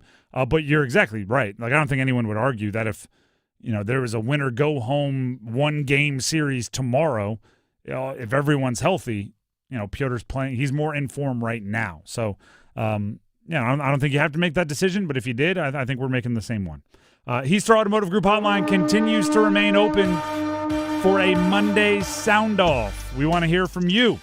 919-860-5326. If you've been calling in, haven't been able to get through, lines will continue to open up, so keep calling. 919-860-5326. And to update you on the score of the Maui Invitational, Seton Hall 12-point lead, 77-65 over NC State. 4 minutes, 19 seconds to play in the second half. As Brian Murphy, WRAL Sports investigative reporter, tweeted out, so far this season, ranked teams in the AP Top 25 are 96-0 against unranked teams this season. NC State is ranked 23rd. Seton Hall is unranked and has that 12-point lead. So that streak definitely on the line over there in the Hawaiian Islands. Back to the call-in line we go. Robert in Raleigh is up next. Robert, welcome to the show. Go ahead and sound off. Hey, real quick, because I know you got a lot of callers. I will be rooting for the Delaware Blue Hens to get that 6th win so you Let's guys go. get a bowl game. I did learn this weekend, actually, because we just bumped up to FBS. We are ineligible for a bowl. I have no idea why bumping up. No idea why bumping up would keep you from being bowl eligible, because obviously we had less scholarships and everything last year. But hey, bowl eligible is still something I'm fighting for. I want to get that last one against UTEP. Well, 500 in your first year is exactly. not a bad thing.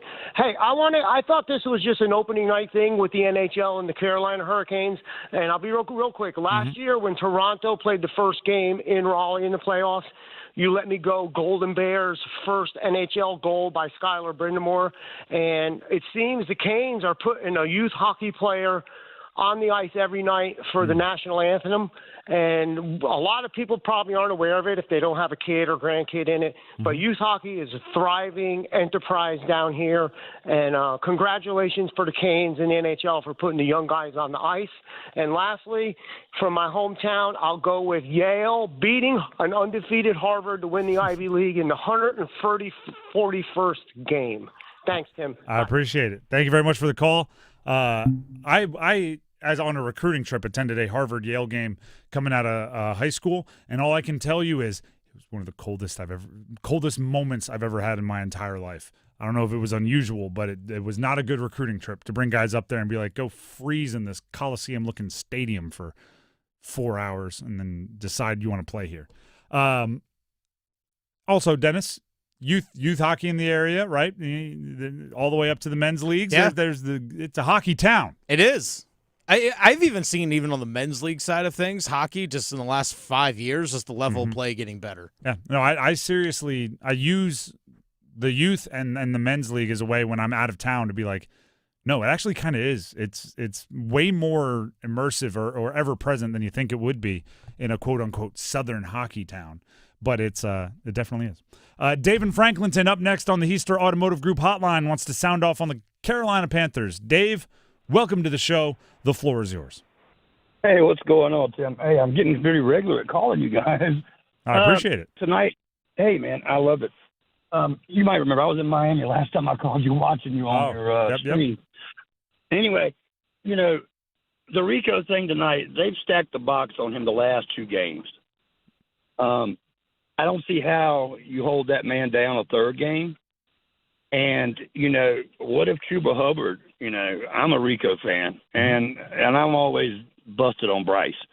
But, what if Chuba Hubbard becomes a hero we're not expecting in this game? You never know. I mean, I'm just simply saying there's 2 different styles of running, but, No, I'm with it. I'm with it. Thank you for the call, and thank you for listening all around the country, as you brought up. The thing I don't want to make the switch too early when it comes to Rico or Chuba. I think both are good running backs, right? I mean, they've both been 1,000-yard rushers in the NFL. But I do think both of them are kind of throwbacks in that they're better with 20 carries than they are with 11. I think it was Jahmyr Gibbs had like 15 carries and 220 yards rushing or something like that. I don't think you're getting that from either of them, right? You need to feed the beast a little bit. So, as long as you think Rico is, pressing the holes that he's supposed to, and he's doing the things he's supposed to, and pass blocking and everything, I'm gonna have patience with him, with the acknowledgement that if Chuba Hubbard goes in because Rico's tired or because he needs a breather or whatever, and he reels off a 9-yarder and you give it to him again, 8, like, you can ride that hot hand. Don't get me wrong. But Rico this year has done enough to make me think he's option 1. It's not 1A, 1B. It's Rico's option 1, Chuba's option 2. Not to say option 2 can't have a huge impact on a game. Appreciate it, though, Dave. We get to go to one of our old friends. Micah in Morrisville has some, I assume, thoughts on the Canes, probably on their edge and grittiness. But we'll let Micah tell you. Micah, welcome to the show. Go ahead and sound off. Yeah, thanks for having me. So first I'm going to start with the Svetch rumors. I'm sure you saw it over the weekend, how towards the beginning of the season when he was getting disrespected and being on the fourth line, he obviously had told the team that he was open to a trade. And then now he's been on the first line. He's been killing it. He never should ever be on the fourth line. That was insane that he was down there. But about that, it kind of goes into the next point. Nikishin being scratched over the weekend. I don't think we actually got a real answer of why he was scratched, but I don't think that was completely crazy to me because Mike Riley, I mean, yeah, he's a veteran, blah, blah, blah. He's not playing that well. He should never be playing over Nikishin, especially with the players that we have injured and Jacob Slavin. And then Mike Riley and Ghost in particular, I mean, they're pinching so much that there's like an odd man rush every single, like, almost play where it's a 2-on-1.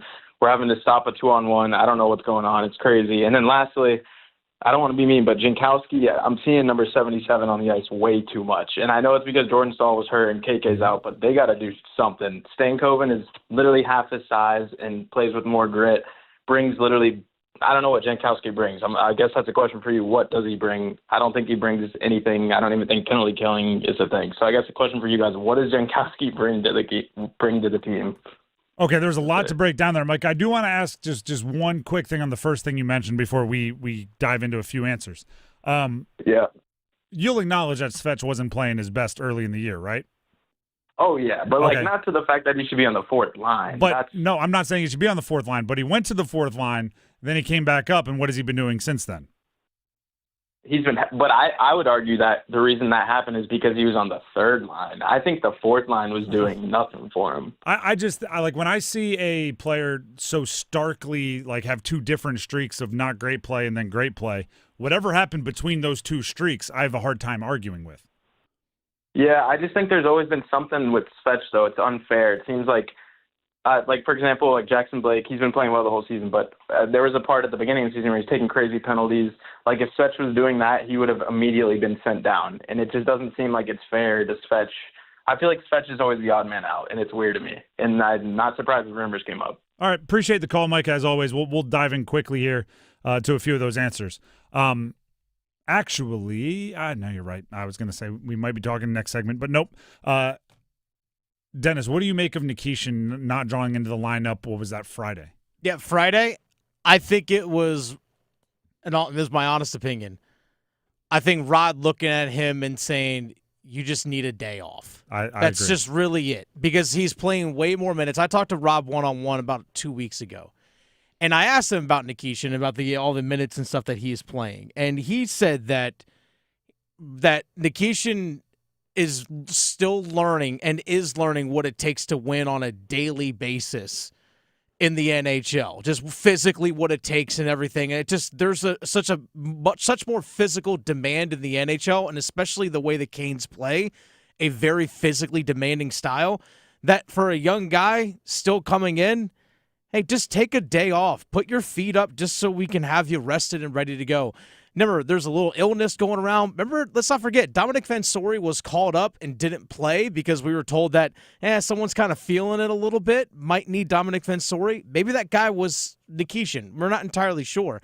I think it's more or less of like, hey, man, it's a grinding, grueling season. Just take a day. That's really all it was. It's game 22 of the regular season. And he has been playing well. So if he were playing poorly and he got that, then he was the inactive, then I would be like, ooh, message. But when you're playing well and it happens, it makes me think that it's something we don't know about, maybe an illness, or something we don't know about, maybe just needs a day off.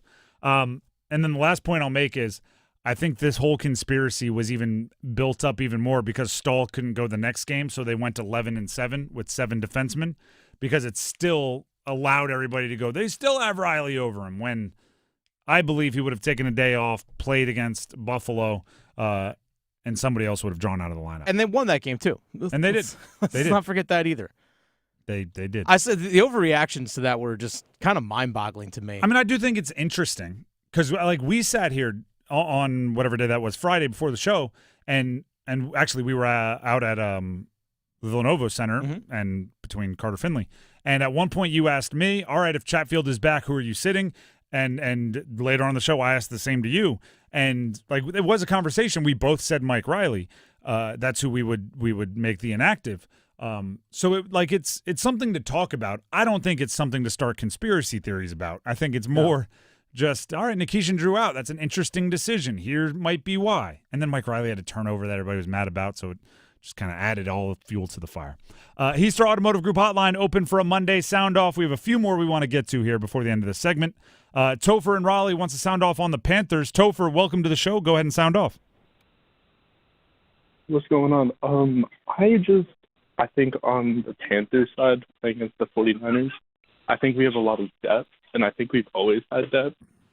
And I think Bryce definitely showed last game that he can be a 200-plus yard, 300-plus yard passer.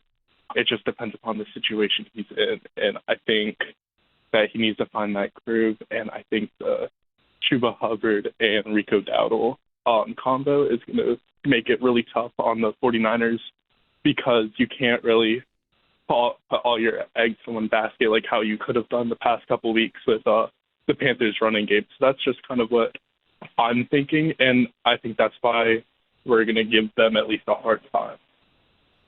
All right. I appreciate the call, and call back in anytime. I think it's hard to just assume things are going to work, right? That's why I've been so big on plan Bs and having counter punches, and when teams sell out to do something, having this other thing ready to go, because, again, unless you are like the 93 Cowboys with the best offensive line and one of the best running backs of all time, I don't think you can just go in assuming like this is going to work and this is what they're going to struggle with. I mean, you have to have multiple ways to beat a team in case they sell out to stop it, which, it happens, right? Like, we're seeing it all across the league. Players that we thought were unstoppable at times are suddenly stopped, and their teams have to be more creative in finding ways to win games. Back to the call-in line. We have Reggie in Sanford. This will be our last call-in on the Heaster Automotive Group hotline for this Monday sound-off. So, Reggie, we appreciate the call. End it with a bang. Go ahead and sound off. All right. Hey, Tim. Love your show. Thank you. Hey, first off, I didn't know tonight's game, Panthers game, is a very important game. For once, Panthers has a shot to be number one in the NFC South. Is that correct? They have a shot to be leading the division. If they win this game, they'll be leading it outright. Who would have thought that? And also, I ran this with a question mark about the Cowboys. Because how about them Cowboys? All right. I like it. Thank you very much for the call. To answer your two questions, I don't think a ton of people predicted that the Panthers would be leading the division at this point in time. But if they lose tonight, they're not. And then secondly, how about them Cowboys? I think that's a dual question. Credit the Cowboys for the grit, the desire, the comeback. What the heck happened to them Eagles? And you have Saquon Barkley, Jalen Hurts, A.J. Brown. You can't pick up the necessary first downs to walk out of there with a 21-point lead and hold on to the win. That is not great, if you will. So, and by the way, if you're a Cowboys fan, who cares, right? You got the win, sure, and you needed it to stay alive in the division. So, congratulations to you. To update you on the scoreboard, it is a final. NC State is officially the first ranked opponent in the AP Top 25 to lose to an unranked opponent this year. The first round of the Southwest Maui Invitational, Seton Hall 85, NC State 74. Seton Hall unranked.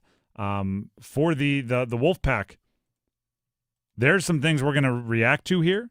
Darian Williams having 8 field goal attempts. I think that guy needs to be more involved, considering he might be the best offensive player in the country when you look at certain analytics and certain efficiency statistics. That's not enough there in 29 minutes, finishing with 8 field goals. Paul McNeil, 9 attempts. Van Allen Lubin, 8 attempts. Not saying they didn't play well, because Van Allen Lubin finished with nearly a double-double. But there's some maybe hierarchy things that need to make sure your dudes are the ones deciding the game.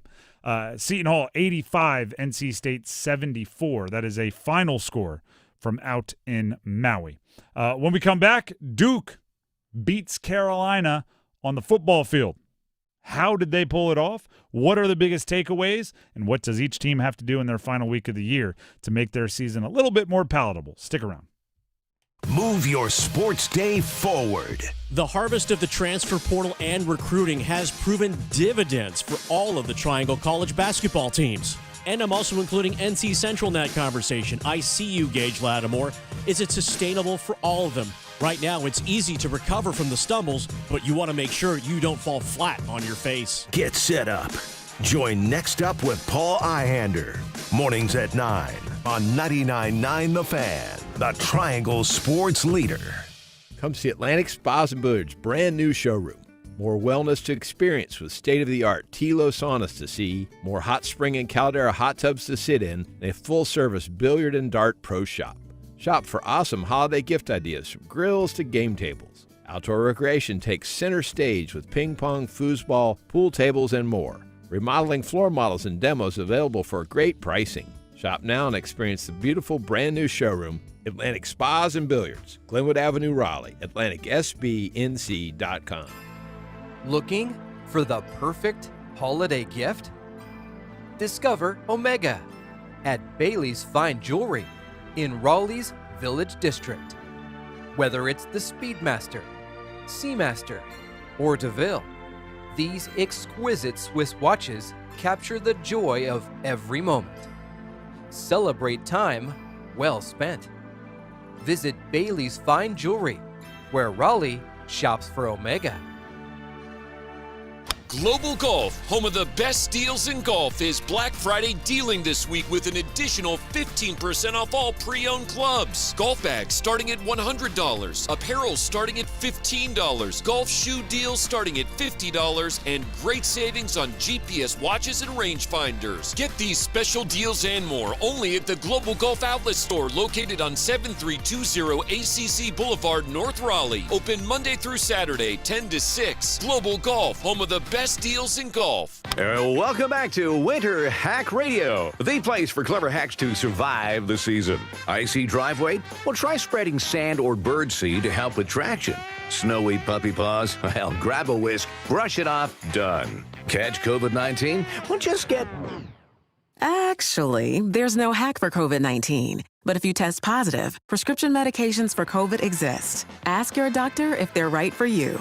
Visit PfizerForAll.com to learn more. Sponsored by Pfizer.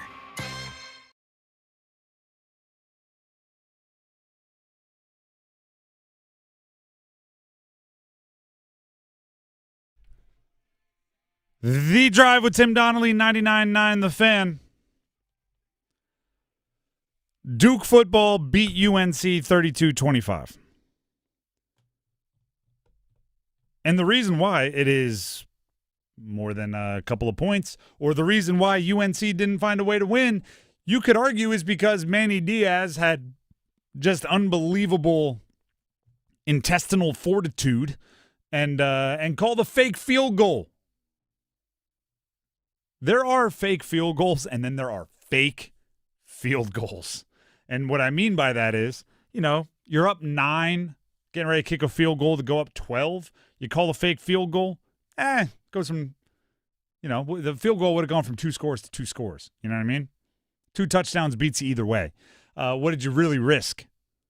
Then there's a fake field goal when you are kicking down 1 to take the lead in the 4th quarter, and you call the fake field goal and it works.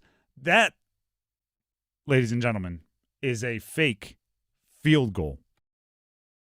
And it's one that is more of a risk. And it worked for Duke.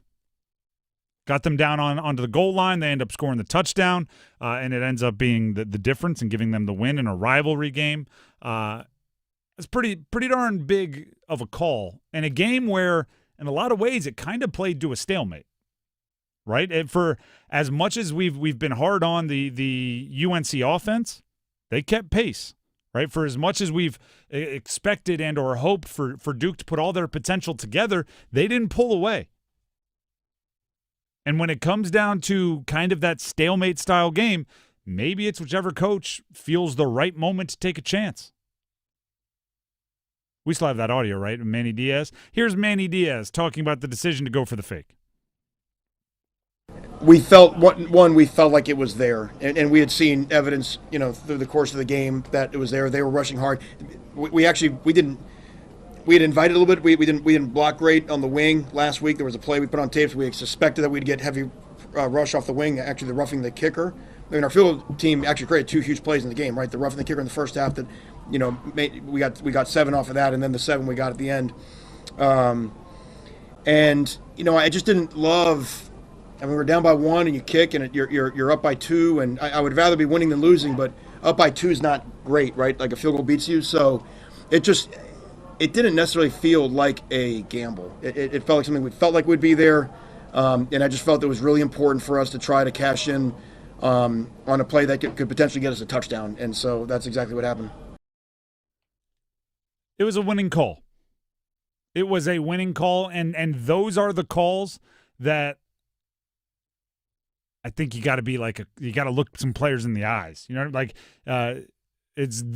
are the calls that are the argument against coaching with a binder, right? Do I go for it or not? Flip to page 7, look it down in distance, time on clock. We're going for it. Sometimes you got to look at your kicker in the eye and decide if he's ready to run the football. Sometimes you got to look at your holder in the eye and decide if he's ready to pull off some ball handling that he's not used to, some pitches that he's not used to. And you have to look at your special teams coordinator in the eye and go, we're playing Bill Belichick. You're confident that he's not baiting us into this.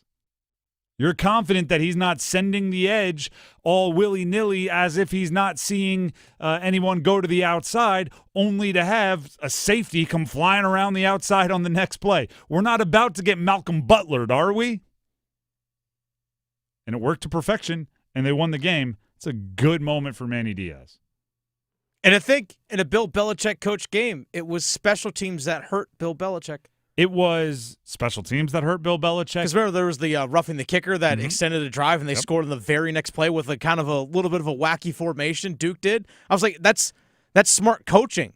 Yep. By Manny Diaz in that regard. Like, hey, we have a sudden change situation. You talked about it post game. Hey, it's not a sudden change, but similar to a sudden change where the defense for UNC has to come back out on the field. You're a little discombobulated, and you're in a striking distance from scoring. Hey, we have this play exactly drawn up where we can disguise our tight end as our left tackle, and all of a sudden he's streaking down the seam wide open for a touchdown. And, I mean, there were elements. I don't know if it was intentional. There were elements, right, that the tackle in the slot play. Bill Belichick ran that in the NFL. Yeah. Like, when you're using, that's a flex from the coaching staff, using a play that Bill Belichick had used against Bill Belichick. But if there's a stat that I think Bill Belichick's going to be most infuriated by, Duke committed 3 penalties for 27 yards of penalty yardage. UNC committed 12 penalties for 103 yards of penalty yardage. Like, the Bill Belichick thing is not doing that. Right? That's that right there. I mean, the game ended up being a 1-score game, right? And coming down to a razor's edge. That's about as coaching infuriating as it could possibly be. Now, I don't even know where to put this next piece, but it is UNC football related. And Dennis, I don't know if you're following it. I can't. I don't want to follow it, but I can't take my eyes off it. Okay. Have you seen the latest in the Jordan Hudson saga? That she's suing Pablo Torre? Okay, you're like 2 steps behind where this story is. Oh, okay. So Jordan Hudson on social media. Actually, I'll give the quick cliff notes of how we got here. Jordan Hudson is Bill Belichick's girlfriend. There's a 49-year age gap between Bill Belichick and Jordan Hudson. She has become a bit of a celebrity, and Pablo Torre has become the preemptive investigative reporter into Jordan Hudson and Bill Belichick and the UNC football team. He has a podcast called Pablo Torre Finds Out that has done, at times, a creepy amount of research into the relationship between Bill Belichick and Jordan Hudson. The way I always describe the creepy amount is he went and rented the same Airbnb that they have vacationed at just to walk around and show everybody, like, this is the view that they looked out when they were vacationing. She, a couple of days ago on social media, said, by the way, I'm suing you, and then tagged the wrong Pablo Torre or the wrong P. Torre or whatever it is on Instagram. There was a report earlier, and we're starting to kind of see it. There was a report from Pablo Torre earlier that Jordan Hudson may have, and this is all based on their report. You can go look it up. You can watch podcasts. I've done it. It's tabloidy to me. That Jordan may have at one point filled out her birthday to make her seem older on some UNC official, like, I don't know, behind the scenes, so everybody knows each other's birthday paperwork. She's fighting back, okay? So Pablo Torre said, to clarify, this was not an online form with preset or scrollable options. This was the sort of thing where you type in the information yourself and send it in. And then Jordan Hudson, this is today, 4:02 p.m., so less than an hour ago, put out screenshots of her talking with an Emily Muse, who is listed as UNC's chief of staff personnel, basically where once Pablo Torre started making these accusations about her trying to make herself seem older and change her birthday, she wrote to Emily like, hey, I just told you April 3rd. I didn't tell you a year. Did you just throw in the wrong year? And Emily was like, yeah, just as a placeholder, I put in 2000. But as soon as I recognized it was wrong, I went in and changed it to 2001. Sorry that I've, created any controversy or whatever. Like, you can go read the actual screenshot. And then she had the screenshots of her saying April 3rd. Jordan's comment was, one of the many inaccurate and materially defamatory reports about me by Pablo Torre. I did not fill out any UNC internal documents or forms pertaining to the family directory. I say all of that to say this. If there's a lawsuit, somebody's going to pay somebody some money, lawyers are going to get paid. I don't really care, right? What I do think is, and I've said this from the very beginning, Bill Belichick has made a career out of no distractions. He's made a career out of football is the only thing that matters. Football, football, football. My players need to be football, football, football. And for whatever reason, at UNC, it's just not working. Last week, we talked about a report from WRAL, our colleagues here at Capital Broadcasting, on the amount of reckless driving and speeding tickets that UNC players have tallied up, and it's a bunch. Jarring in some cases.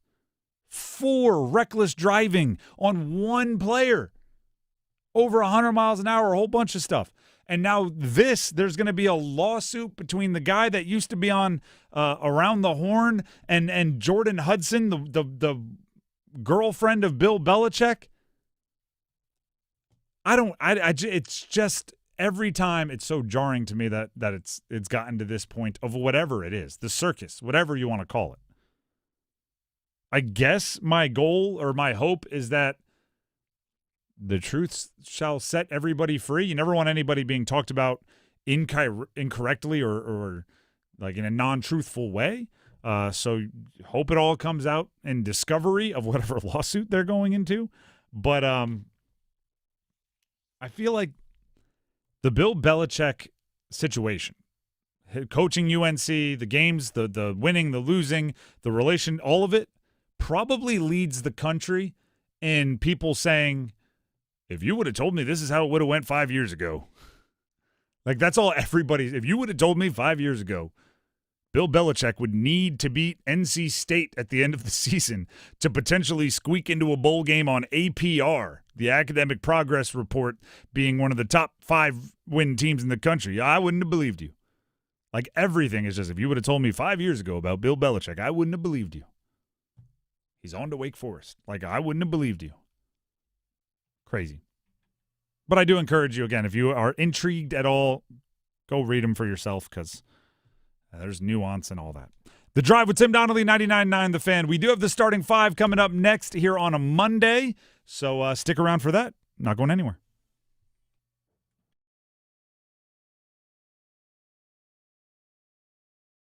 Evan, Canty, and Michelle are unsportsmanlike. The pace difference is dramatic. We're trying to protect them, but we basically have a game every other night. Not an easy thing to do. Steve Kerr is the one contributing to the style that has led to the increase in pace of play. You had the Splash Brothers with Steph Curry and Klay Thompson. You revolutionized basketball to what we know it to be today. Unsportsmanlike. Mornings from 6 to 9 on 99.9 The Fan, the Triangle Sports Leader. Lights are going up, snow is falling down. There's a feeling of goodwill around town. It could only mean one thing. McRib is here. The McRib season gets even more magical when you pair it with any size Dr. Pepper for just $1.49. At participating McDonald's for a limited time. Price and participation may vary. McRib is here. Ba-da-ba-ba-ba. I'm very honored by this award, and I always just try to work really hard in school and soccer, and it's nice to be recognized with something this special. The Coastal Scholar Athlete of the Month from 99.9 The Fan and Coastal Credit Union. To nominate your athlete, text AWARD to 919-860-5326. This sports report is brought to you by Bet365. When it comes to sportsbooks, Bet365 has it all. Download the app today and see why it's never ordinary at Bet365. Gambling problem? Call 1-877-718-5543 or visit morethanagame.nc.gov. 21 plus only. Must be located in North Carolina. If a Lenovo computer for your business is on your holiday list, don't shop around. Just go directly to the source, Lenovo.com. You'll find exclusive deals on the PCs you want for your business, like the ThinkPad X9 14 Aura Edition and Yoga 7i 2-in-1. So avoid all that shopping chaos and price comparing, and just go directly to the source, Lenovo.com, where PCs are up to 50% off. That's Lenovo.com. Lenovo. I'm attorney Brian Ritchie. Big truck accidents can cause life-changing injuries, and life-changing injuries deserve life-changing money. I know big truck wrecks, and I know how to fight those big insurance companies. If you've been hurt by a big truck, contact us at ritchielaw.com. I'm on top of it. Broadcasting live from the Lenovo Studios. WCMC HD1 Holly Springs. 99.9 The Fan. The Triangle Sports Leader. I'm WRAL meteorologist Kat Campbell. Tonight we'll see an increase in cloud cover, but it's still chilly, a low of 44 tonight. Tuesday, mostly cloudy, but temperatures reach the low 70s. There will be the chance for some rain late Tuesday into Tuesday night. Wednesday, near record warmth with a high of 74. Weather update brought to you by Newcomb & Company, where your comfort is their business. Visit newcombandcompany.com. 5 o'clock check of your money. Dow Jones at the closing bell today, up 202 points to 46,448. It's 5 o'clock. Time to serve up the biggest sports stories of the day. Here comes your starting five. The Drive with Tim Donnelly, 99.9 The Fan. We haven't said this yet today, but I'll say it once. We'll say it more as the week goes on. Happy Thanksgiving week, everybody. Thanksgiving's on Thursday. Don't let it sneak up on you, right? If you've got to defrost the turkey, start making plans. If you're hosting, right, make sure you got the good silverware ready. Yeah, start brining the turkey. Start doing that. Also, if you're going to deep fried turkey is delicious. First of all, make sure it's completely thawed and room temp before you put that thing in the fryer. And that's not like, oh, it'll taste better. That's like, oh, you won't. That's not so you don't set an explosion yeah. off. And do it outside, well away from buildings. Just be smart, but people. it is tasty if you can pull it off. Oh, absolutely. Absolutely. I love deep fried turkey. It's so good. Don't be stooges, people. That's all they ask. I'm a big fan of most Thanksgiving foods, but deep fried turkey would be up there. The Drive with Tim Donnelly, 99.9 The Fan. That's just our little, start to the holiday week, right? It's just Monday, but happy Thanksgiving week to all of you. The other thing, here's another underrated piece of advice. Go on. If you are going to be at Thanksgiving dinner and there's going to be, I would say, elementary-aged students, kids, nephews, grandkids, whatever, nieces, kids of your own, there's probably going to be a point in time where the chattiest of the bunch says, I think we should go around and say what you're thankful for. And then you see grown adults start, panicking, trying to think of how they're going to word. If you're driving around, if you're, laying in bed and trying to get tired, think about what you're thankful for. Have a good answer, right? Because if you're going to say family, you're going to say your health, but you're not seated in 1 or 2 draft pick, right? If you're right left of the kids, you're good. But if you're the 8th adult that has to speak, you can't go around and say the same thing over and over and over again. Have some creativity ready and start thinking ahead. Do a little prep, people. There you go. Do a little prep. Can you tell that I maybe prep too much for certain situations? Get some prep for what you're thankful for, right? Be a little creative. Don't take the low-hanging fruit. Don't be the one, the food. Be a little better than that. Although you can be thankful for the food, just word it a little better. Let's get to the starting 5. As always, we start with number 5. Count them.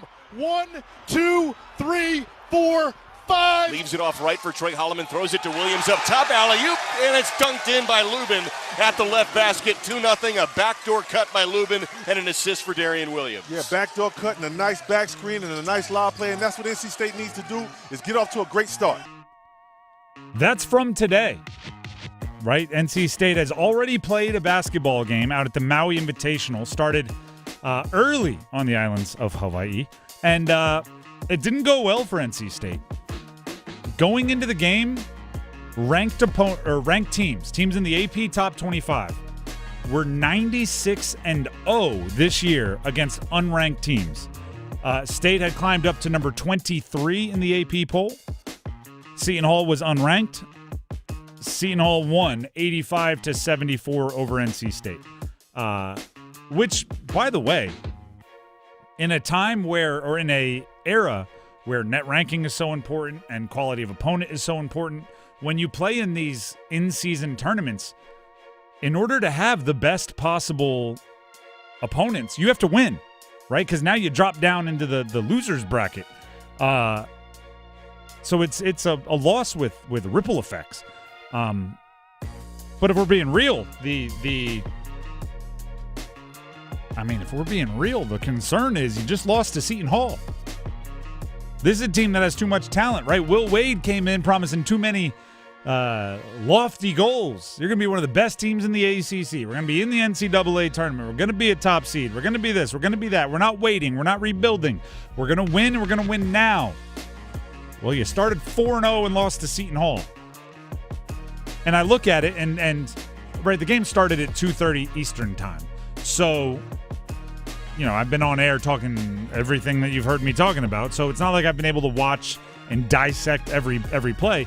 But to do just a hint of box score analysis, Darian Williams having only 8 shot attempts in 29 minutes is not enough for me. He went 2 of 4 from 3. If you have one of the best offensive players in the country, and he's shooting 50% from the field, 50% from 3, and you lose the game, I'm going to be a little confused. He did have 2 assists, but it's not like he was setting, it'd be one thing if, he were just setting everybody else up for awesome shots.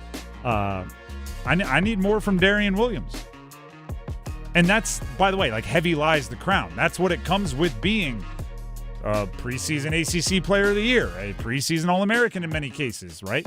If you're the dude on the team and you have a bad or low-volume game and a loss, that's where my eyeballs are going to go first. Same for Cam Boozer at Duke. Same for Caleb Wilson at UNC, right? Same for Darren Peterson at Kansas. Braden Smith at Purdue. If you're one of the dudes and your team loses, I kind of want it to be, on your shoulders. I'll be interested to hear what the Will Wade breakdown is post-game. But the game literally ended, not long ago. And obviously we've been on air the entire time. Van Allen Lubin did almost have a double-double. 16 points on 6 of 10 shooting, 9 rebounds, and an assist for Van Allen Lubin. So maybe, there are some bright spots. Matt Abel off the bench was pretty darn good. Their 5-star freshman guard. Anything I'm missing there, Dennis? Nope. All right. Nope. Let's move on to some better news for NC State fans out there. Let's get to number 4. 1, 2, 3, 4. All together. Snap back to Castellanos in a shotgun. He squirts through pressure and airmails it, intercepted. Picked off at the 10-yard line. Near side of the field comes Devon Marshall, and he's tackled to the 22. What a start for Marshall. 2 deep pass breakups and a pick. NC State football hosted and beat Florida State on Friday, 21-11. Devon Marshall, I would assume, because let me take you through the Devon Marshall timeline, right? He started popping up a few weeks ago on my social media feeds with like the PFF, the Pro Football Focus, the tape grinders, the quote unquote ball knowers, saying like he's actually playing really good. He's playing really good football. And I was like, well, that's got to be something to do with the defense as a whole isn't playing great. And maybe he's, they're not throwing it a lot because they're ahead. I had a hard time saying there was somebody that was like truly big time impressive on a defense that just wasn't playing that well. Then you watch him against Florida State and he makes the pop plays to draw attention. And it's like, oh no, he may have been playing really well. He's just on a defense that's not playing very well. So Devon Marshall had a huge day for NC State. I'm not sure anybody contributed to the win more than he did. Robinson, the pass catcher for Florida State, came in with all the accolades and all the hype, and Marshall was matched up with him and took on that challenge and came away playing pretty darn good football. So, they at least got one guy in the secondary that's really leveling up this season. I think it was 6 total pass breakups, in the game. Which, you get if you're Florida State, right? If he's guarding their dude, you got to keep trying to get him the ball, but he just kept answering the bell and eventually came away with 2 picks, bunch of pass breakups, and, lower passer rating against and all these other things. So shout out to Marshall for the good play. Offensively for NC State, it was a bit of a grind, but they avoided the gigantic mistake, right? They kind of sensed maybe the flow of the moment and got some help with their special teams. It's so funny because one of the things I tell young quarterbacks, and I haven't done this in a while, but there were a few quarterbacks that I used to like little tutor and stuff, was I used to say, if it ends in a kick, you're probably doing all right. Right? A punt, a field goal, or an extra punt, field goal, or extra point. If your drives are ending with foot making contact with football, you're probably doing okay. It's basically just a fancy way to say protect the football, take what you're given, try to score some points.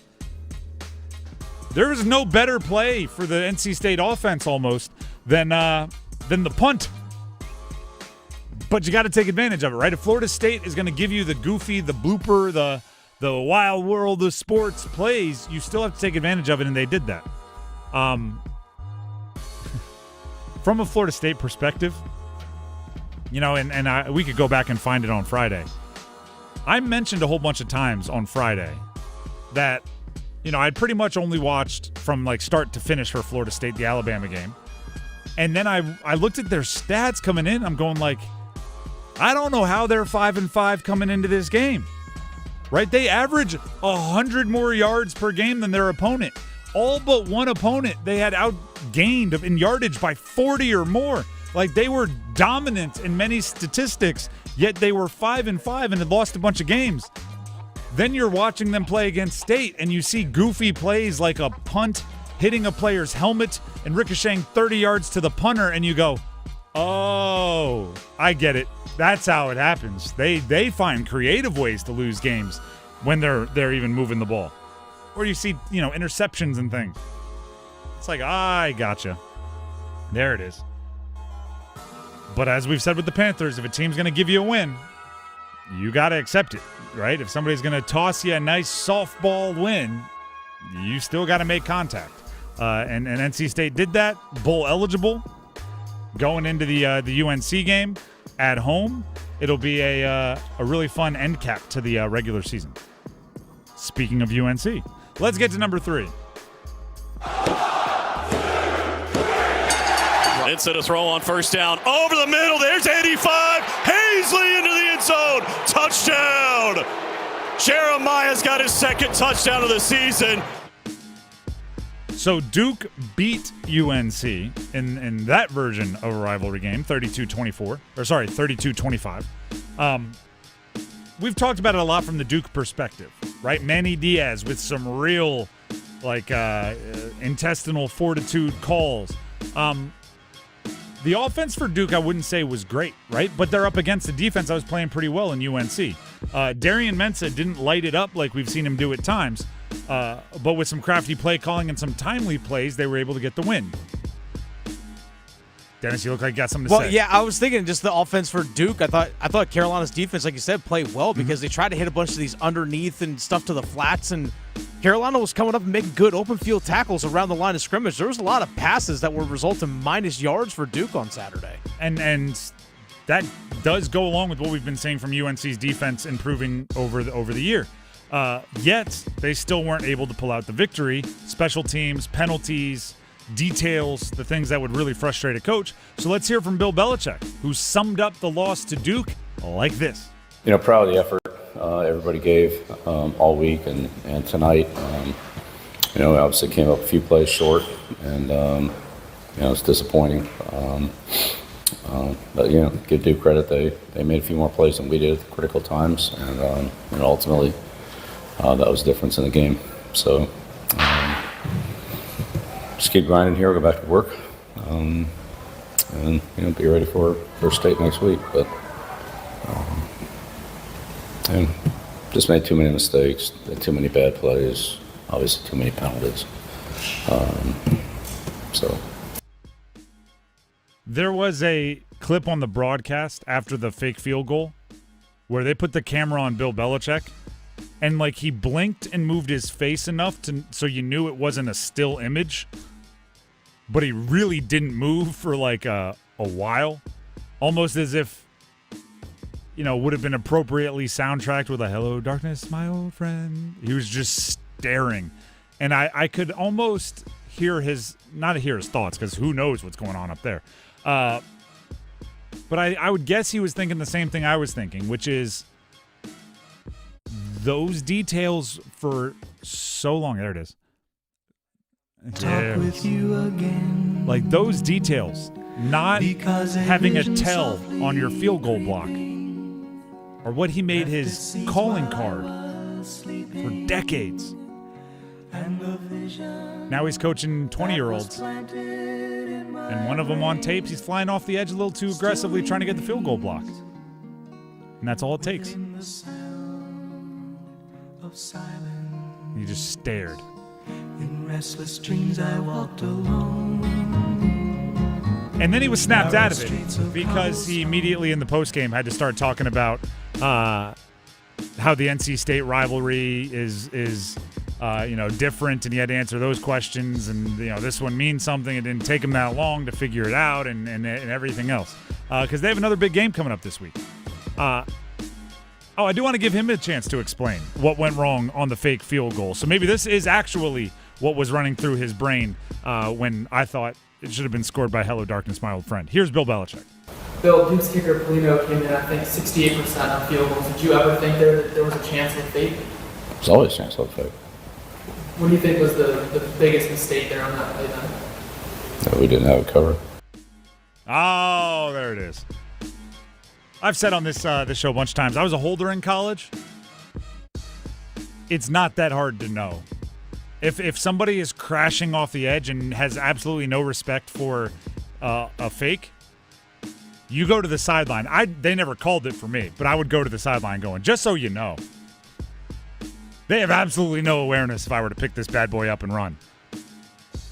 My coaches always went, okay, yeah, we'll consider it. Never did. But Manny Diaz did, and it worked. Congratulations to everybody involved with Duke. Their coaches trust them. That's number 3. Let's hit number 2. Just the two of us. Aho peels it back. Goss to spare. Ehlers right to Aho. Out in front with a chance. Lukanen with a stick. Puck still loose. Can't clear. Empty net. Goss to spare. Scores! Luukkonen was down and out. The puck found Shane Gostisbehere. And on the power play, the Canes have tied it at 1. I know it wasn't a great game on Sunday, but they did score a power play goal. Hey, they scored a power play goal on Friday as well. Fetch. Hey, let's go. Let's go. One of, I don't even know how, but it feels like it should be a meme of some kind. Seth Jarvis jumping out of the way of the Gostisbehere goal, where he had to scramble to his feet and then just in like a third grade dodgeball move, but it worked. Got out of the way. Gostisbehere scored. Give Jarvis the spiritual assist for helping out on that one and getting out of the way. For more on the 4-1 loss by the Canes at the hands of the Buffalo Sabres on the road on Sunday, we have our very own Adam Gold with something we call 2 Minutes of Gold.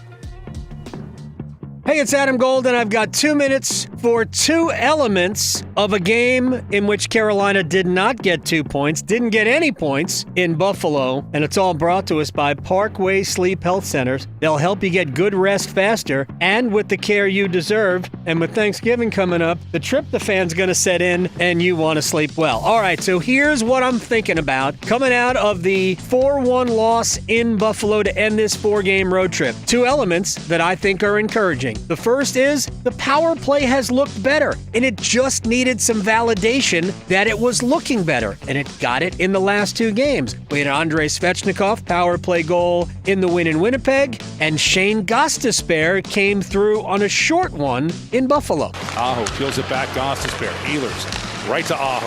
Out in front with a chance. Luukkonen with a stick. Puck still loose. Can't clear. Empty net. Gostisbehere scores!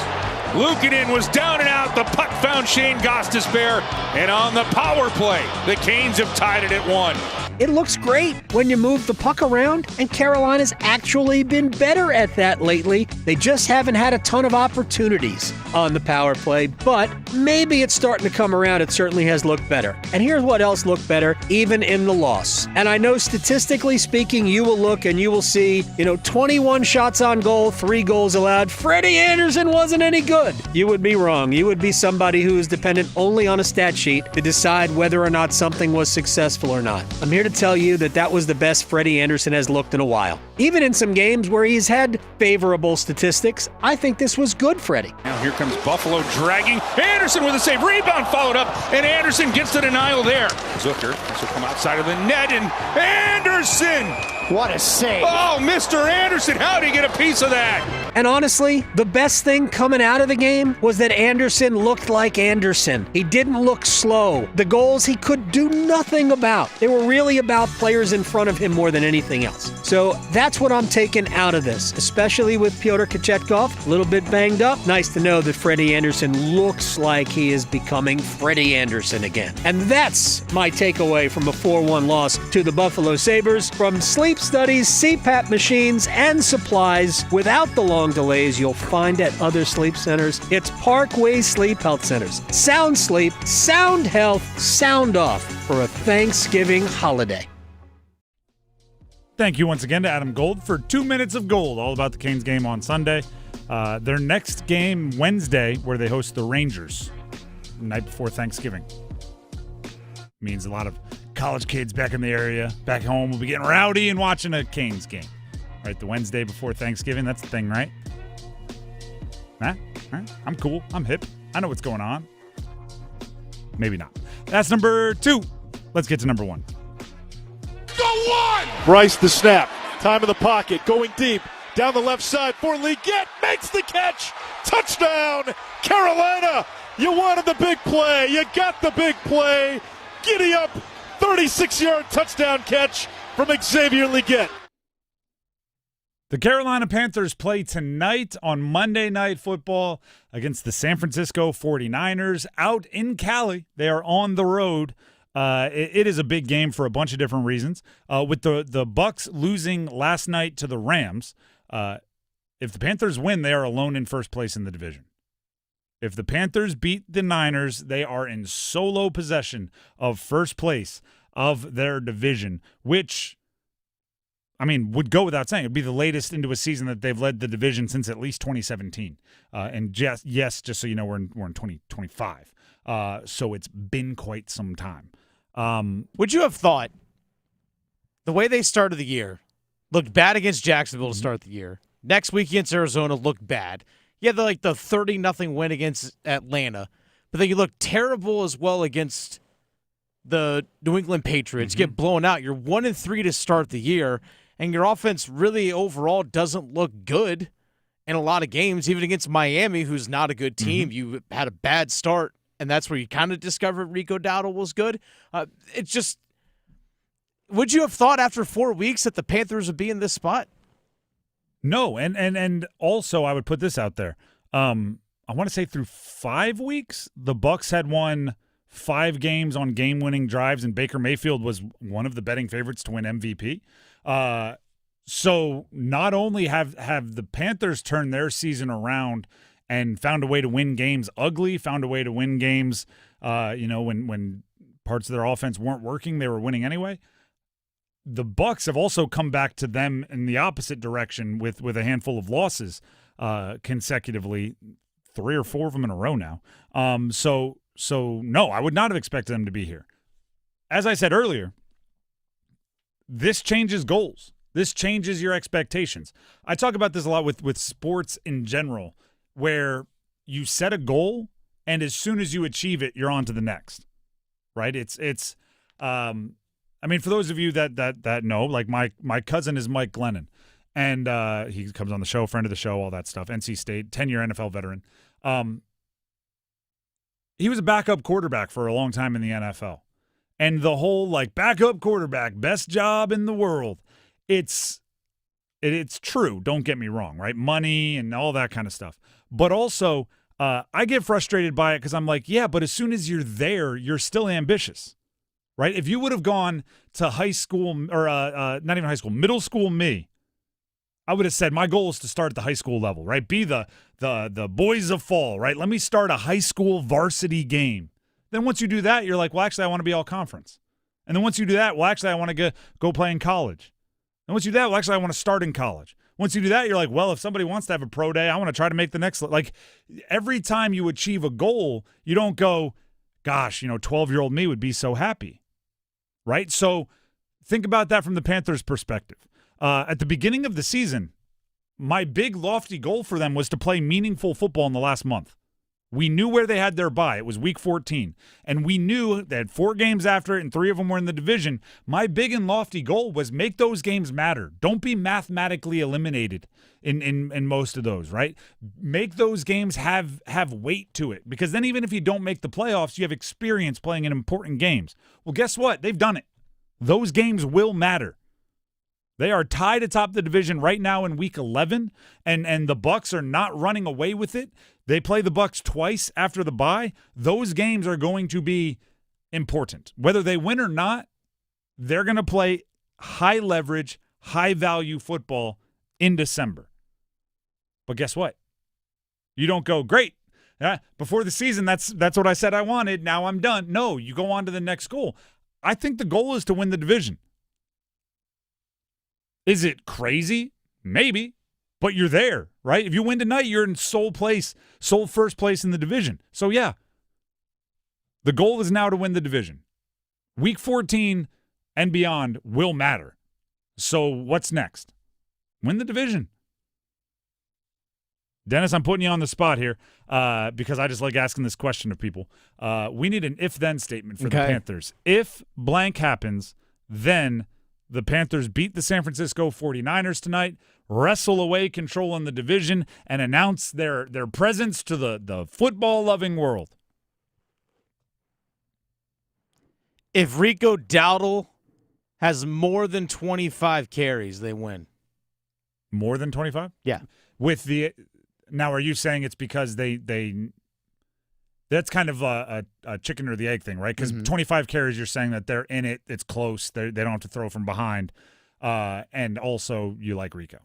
I think I also like Rico, but if you look at the last couple games, the run game has been shut down for the Panthers. And if he's getting 25 carries, to me that means the run game is going, which is the catalyst for this offense.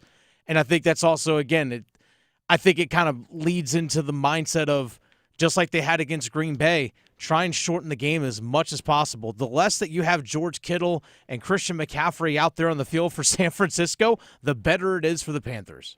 I do want, like, if you stop the run, but you have to, like, use your resources to stop the run, I'm not as worried about it. If they can stop the run with, like, 4 down and 2 backers, that's where I think it becomes an issue. Because I don't think the passing game is good enough to beat a, fully stocked coverage unit. But if they have to bring safeties down and everything, I think they can catch them. Either way, should be exciting. Should be exciting. You can hear it right over on our sister station at 101.5, Mix 101.5, I should say. Before we move on, Tim Donnelly here for Bailey's Fine Jewelry. The holiday season. You do not want to wait on getting that perfect gift for that special someone in your life.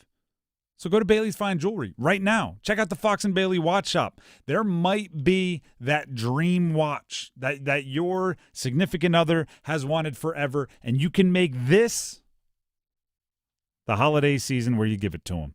And here's the thing. I've learned a lot about the watch world in the last few years as I've gotten more and more into it, and I can tell you this. Everybody's a little bit different, right? I've got a buddy that's all in on skeleton dials, right? They like to be able to see all the gears, all the cranks, everything on the inside, so they go with the skeleton dial. For me, I look down, it's a little busy, right? I want to be able to glance, check the time, know what's going on. I might want a different watch than they will. The good news is Bailey's Fine Jewelry has something for everybody. You can grab one of the Norcanes with the open, the skeleton dial, and it can be really, really cool for someone. You can grab a Omega, something iconic like a moon watch, because somebody is a history buff and they want to know about the watches that were worn on the moon.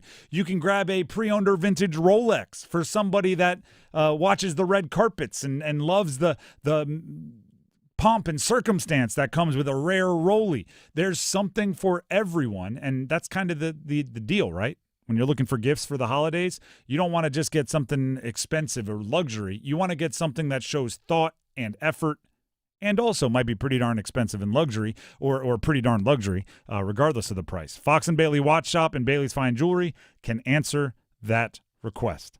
So check them out. Fox and Bailey Watch Shop, located inside Bailey's Fine Jewelry at their Village District location in Raleigh. As always, when you stop out, make sure they know you heard about it from me, Tim, on 99.9 The Fan. Now, we need some numbers game contestants.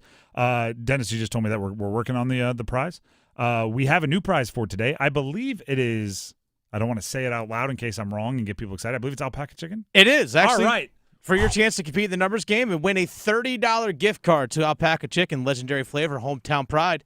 There you go. If you want to win the Alpaca Chicken gift card and you want the glory that comes with winning the numbers game, call in now, 919-860-5326. I didn't want to say alpaca chicken, get everybody excited, and then it not be alpaca chicken. Turns out, get excited. It is alpaca chicken. Alpaca chicken. 919-860-5326. Call in now to play the numbers game. Maybe win yourself the gift card. Numbers game coming up next. The Adam Gold Show. I know they haven't really been tested, but I like everything that I have seen from this Wolfpack basketball team. I like their size. I like their versatility. I like the fact that they share the basketball. 27 assists in the opener, 37 made field goals. You keep playing like that. Unselfish ball, play defense. With their size and their talent, they could win. The Adam Gold Show, weekdays starting at noon on 99.9 The Fan. Don't miss Target's swag bag giveaway. Be one of the first 100 shoppers in line at any Target store on Black Friday and snag a free shimmer tote bag with holiday goodies inside. Plus, 10 lucky shoppers who snag a bag will score a free bonus gift, like a Ninja Slushie, Beats Solo 4 headphones, a Life and hairdryer, or a $100 Target gift card. Don't miss Target's Black Friday swag bag giveaway. Only on Black Friday. Only at Target. No purchase necessary. Void where prohibited. Must be 13 or older. For full details, including odds, see official rules at target.com/events. Welcome back to Winter Hack Radio, the place for clever hacks to survive the season. Icy driveway? Well, try spreading sand or birdseed to help with traction. Snowy puppy paws? Well, grab a whisk, brush it off, done. Catch COVID-19? Well, just get Actually, there's no hack for COVID-19. But if you test positive, prescription medications for COVID exist. Ask your doctor if they're right for you. Visit PfizerForAll.com to learn more. Sponsored by Pfizer. If a Lenovo computer for your business is on your holiday list, don't shop around. Just go directly to the source, Lenovo.com. You'll find exclusive deals on the PCs you want for your business, like the ThinkPad X9 14 Aura Edition and Yoga 7i 2-in-1. So avoid all that shopping chaos and price comparing, and just go directly to the source, Lenovo.com, where PCs are up to 50% off. That's Lenovo.com. Lenovo.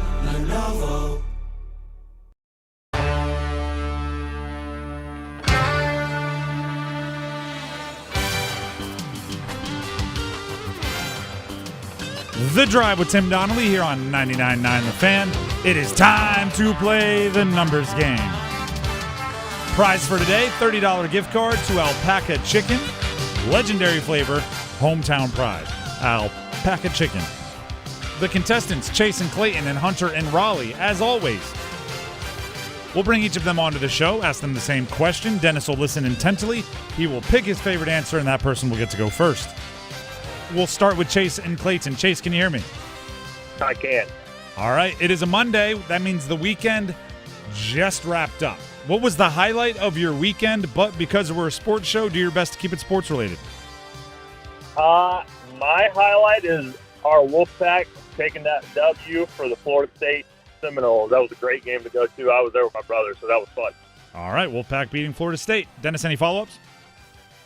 Nope, no question. All right, we are good to roll. Hunter and Raleigh, you are up next. Can you hear me? Yeah, I'm here. All right, same question to you. It's a Monday, which means the weekend just wrapped up. Give us the highlight of your weekend, but because we're a sports show, keep it sports related. This may be breaking the rule a little bit, but I'm going to go for it anyway. Okay. I know it's Monday, but I am very happy to see that the Wolfpack lost in Maui. All right. Well, that's great. Just the dichotomy of the two answers is kind of perfect. Thank you, Hunter. We'll see which one gets to go first. Dennis, we have the NC State football team beating Florida State on Saturday, or the NC State basketball team losing to Seton Hall today. Well, Hunter said he's breaking the rules. We said over the weekend. The Maui loss was literally like an hour ago. Yeah, but what in Hawaii? It's got to be like last Saturday at 2, right? No, you used to live there. I know. No, so I got to go with Chase on this one. That's an easy. I will say sometimes people that don't understand time differences do think they're calling you like next week. It's so weird. You cross the date line to go to other places, it gets confusing. My dad once had 2 birthdays. He had business in Japan, so he celebrated his birthday, got on a plane, flew overnight, woke up on his birthday.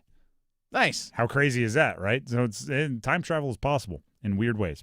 Either way, that means Chase and Clayton gets to go first. Hunter, you will have your chance. Just stay on hold, and you got to wait a minute or two. Chase, are you ready to pick a category? I am. All right. We have NFL players whose first name ends in the letter Y, NFL players, spelling bee players. These are players with I imagine they're just messing with me. Long and lots of letters and vowels and consonants last names. NBA players, all European players, or NHL Hurricanes throughout history. What was that third category? NBA, all players from Europe. Okay, let's try that first NFL category. All right. NFL players whose first names end in the letter Y. I will give you the team and the player. Give me the jersey number as quickly as you can. 30 seconds on the clock. 1 pass if you need it. Any questions before we get started? Nope. All right. Your time will start when you hear the horn. Barry Sanders, Detroit Lions. 20. Correct. Larry Fitzgerald, Arizona Cardinals. 11. Correct. Kerry Collins, Carolina Panthers. Pass. Ray Buchanan, Atlanta Falcons. 32. Incorrect. Tony Siragusa, Baltimore Ravens. Pass. You can't pass. 60. Incorrect. Kerry Collins, Carolina Panthers. 10. Incorrect. Ray Buchanan, Atlanta Falcons. 33. Incorrect. Tony Siragusa, Baltimore Ravens. 69. Incorrect. Kerry Collins, Carolina Panthers. 8. Incorrect. If I were to say Ray Buchanan, what would your next guess have been? 34. Yep, you would have been right. I saw you move in there. It was just in slow motion. Yeah. I remember Buchanan too, man. It's just very rare that I hear his name. Yeah, one of the forgotten players off those really good Miami Hurricane teams. Either way, you got Barry Sanders, you got Larry Fitzgerald. So 2 is the number you posted. Kerry Collins, we were looking for 12. As we talked about, Buchanan, 34. Tony Saragusa, big man in the middle, number 98, the number we were searching for. But 2 is the number. Stay in the line. We'll see if it holds up. Thank you. You're very welcome. That brings us to Hunter and Raleigh. Hunter, can you hear me? Yeah, I can. All right. The remaining categories for you to choose from are NFL Spelling Bee players. These are players whose last names would be difficult to spell. NBA players from Europe or NHL Hurricanes throughout history. Let's do NBA Europe. Okay. I will give you the team and the player. Give me the jersey number as quickly as you can. 30 seconds on the clock. 1 pass if you need it. Do you have any questions before we get started? No. All right. You need at least 3 for the victory, and your time will start when you hear the horn.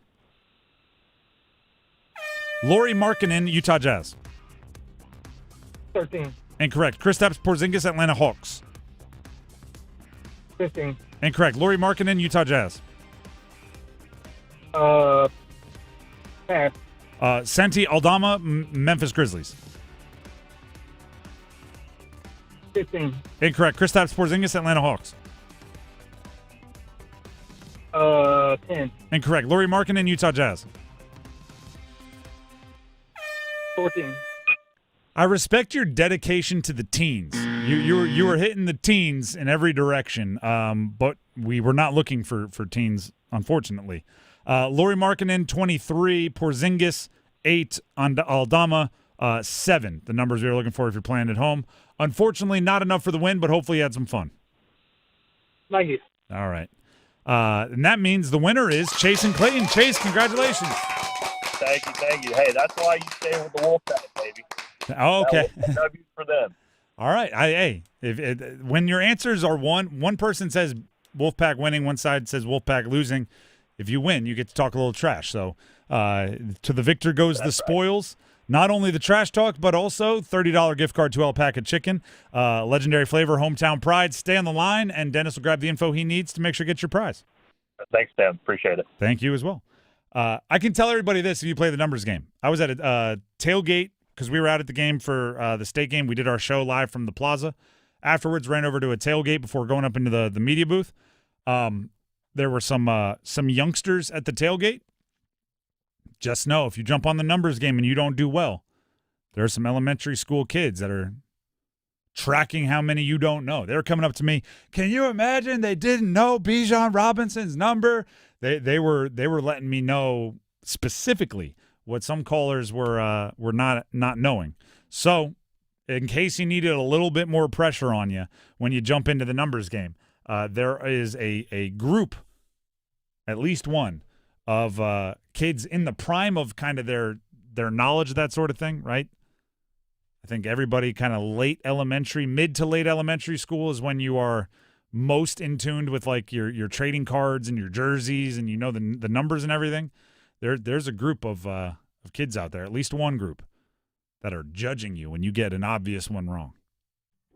And every time I see them, they come up to me and go, "How did they not know?" Specifics.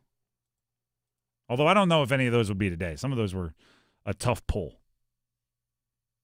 Lauri Markkanen with the Jazz. Not sure I would have had that one off the top of my head. I'd be terrible. Terrible.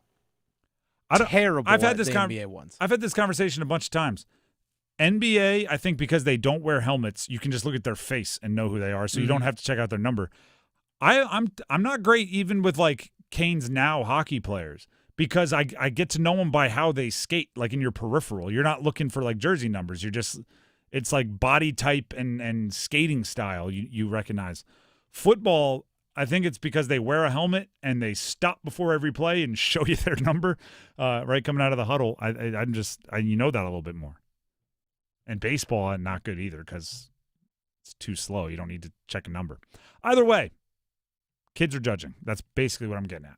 The Drive with Tim Donnelly, 99.9 The Fan. Speaking of hockey, knowing skating styles and everything else, there are some players in and out of the lineup for the Carolina Hurricanes. What does that mean for them moving forward? We'll talk about it. Stick around.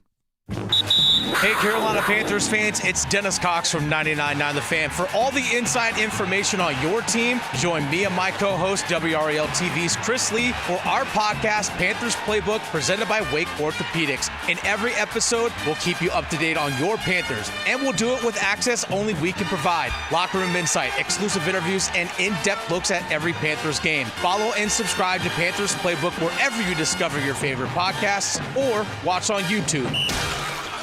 Our state's future begins with our students. That's why the North Carolina Education Lottery has contributed over $12 billion to education. Through scholarships, school construction, support staff, and pre-K programs, lottery dollars move our state forward, helping students become the best versions of themselves. Visit movingncstudentsforward.com and share how your student or school community has benefited for a chance to earn $2,000 for your story. Must be 18 to play. Problem Gambling Helpline 877-718-5543. It's bow time.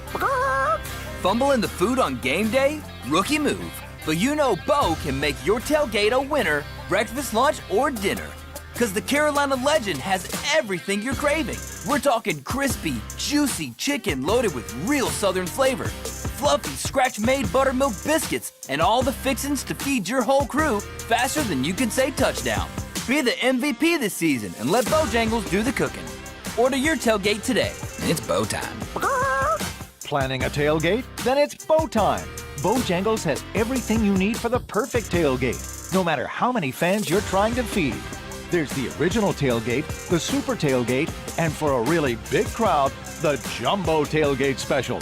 And if you like your chicken off the bone, choose the Supreme's tailgate special that includes 12 perfectly seasoned tenderloin fillets. So grab the tickets, get that Bojangles tailgate special, and go. It's bow time.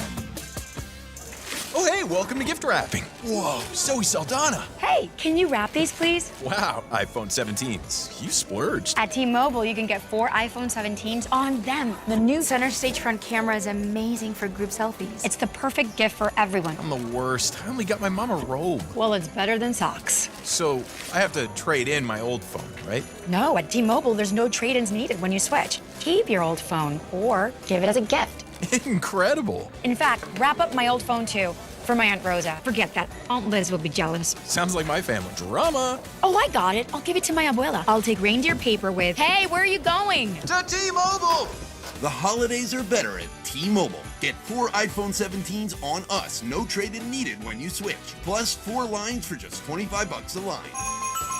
With 24 monthly bill credits and 4 eligible port-ins on essentials for well-qualified customers. Auto pay plus taxes, fees, and $35 device connection charge credits and balance due if you pay off early or cancel. Contact us. Finance agreement 256 gigabytes, $830 required. Visit T-Mobile.com. Across Ehlers back. They score! On the power play! A beautiful pass. Nikolai Ehlers and Andrei Svechnikov buries it. The Drive with Tim Donnelly, 99.9 The Fan. To update you on this afternoon's scores, NC State men's basketball lost in their opener in the Maui Invitational to Seton Hall. NC State had been the betting favorite going into the Maui Invitational to win the whole darn thing.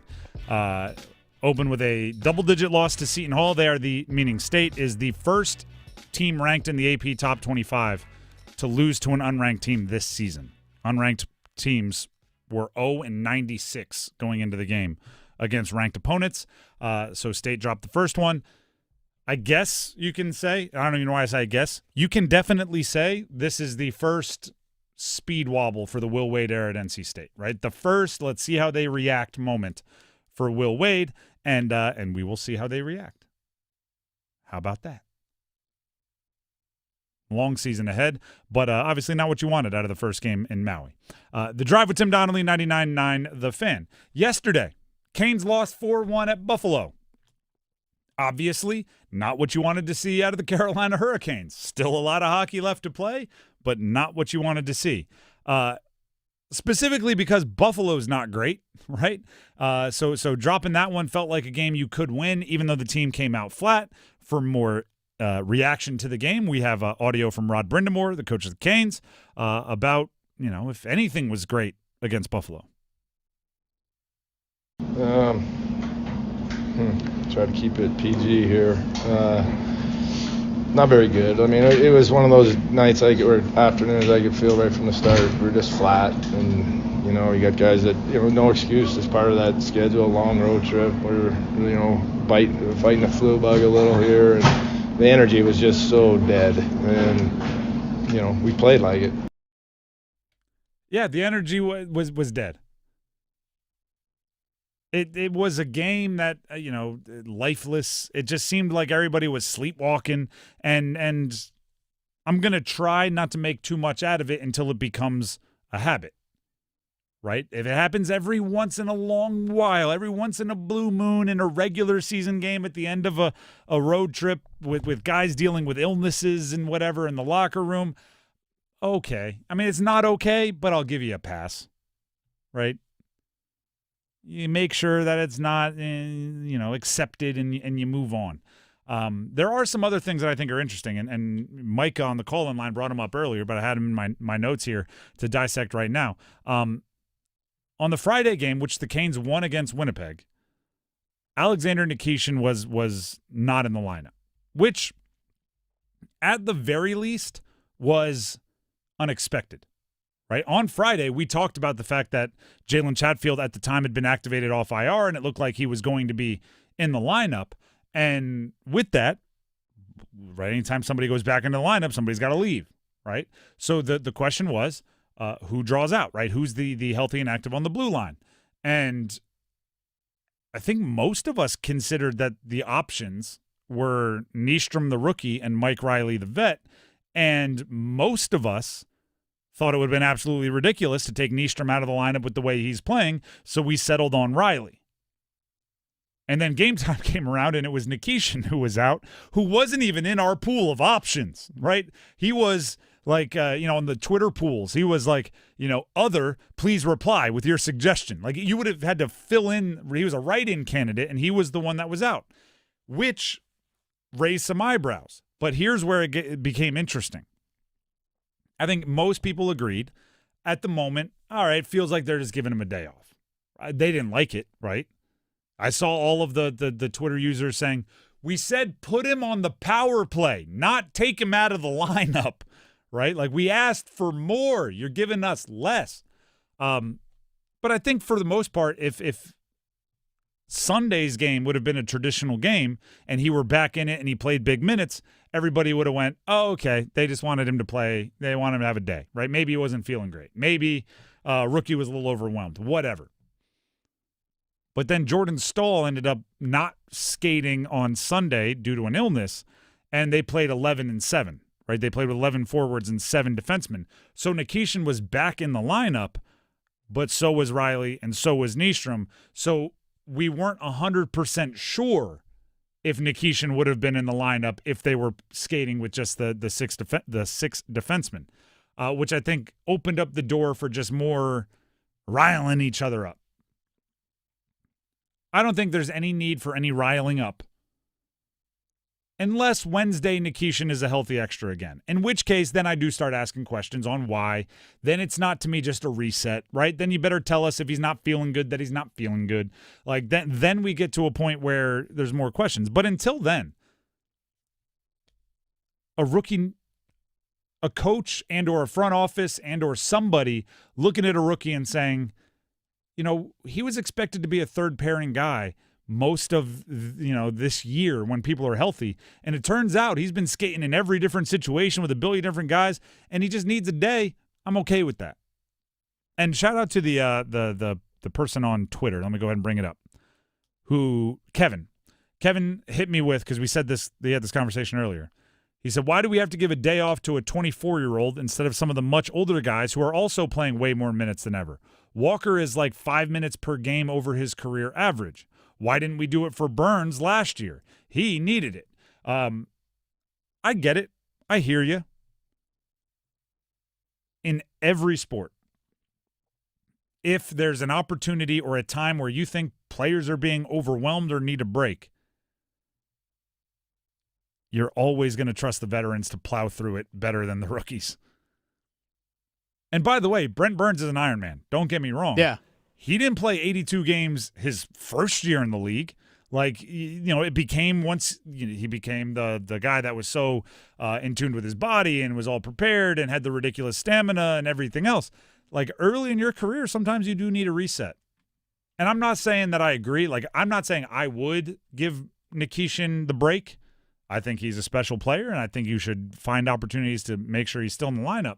But it's not that crazy to me to think that somebody that's been around a sport for a long time could look at a rookie who's in a much bigger role than they were anticipating and go, we're playing Buffalo on the road. Or, sorry, we're playing Winnipeg on the road. We can catch you a day.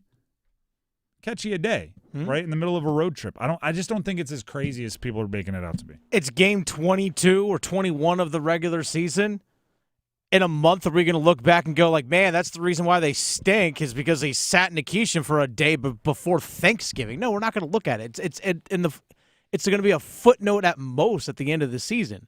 That's the thing about it is that the overreaction is just – it's not like Bryce Young getting benched for Andy Dalton last year. It's a completely different thing. Like, no, it's go sit for a day. You've been playing a lot more at a high-paced level than you've ever experienced in your life.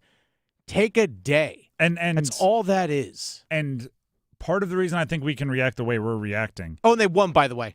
They won that game. The game he didn't play, correct. Part of the reason we can react the way we're reacting is because he is playing well.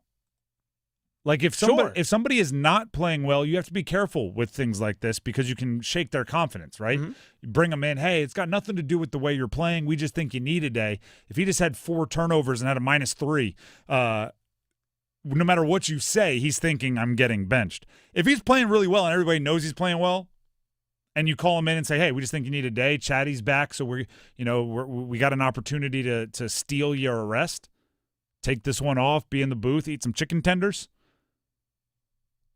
It's more believable because he's playing well. Like, if he were playing bad, I'd be much more worried about him going to the bench than since he's been playing pretty well all year. And he's, the Athletic put out a list right at the end of last week. He's 3rd for the Calder Trophy, according to the Athletic. Like, I'm not worried about them, like, not finding a role for him on the team.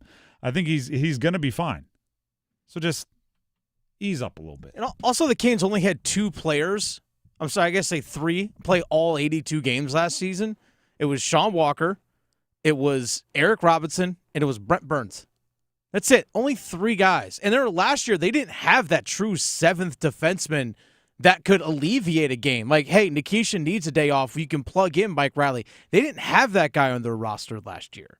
That's true. And it'd be ironic if this was like the first sign of them doing something very different than they're used to, and getting guys more rest, maybe because they've made it to the postseason so many times and haven't gotten to where they wanted to go. Maybe they'll just start cycling some guys out every now and then, a bit more than they've done in the past.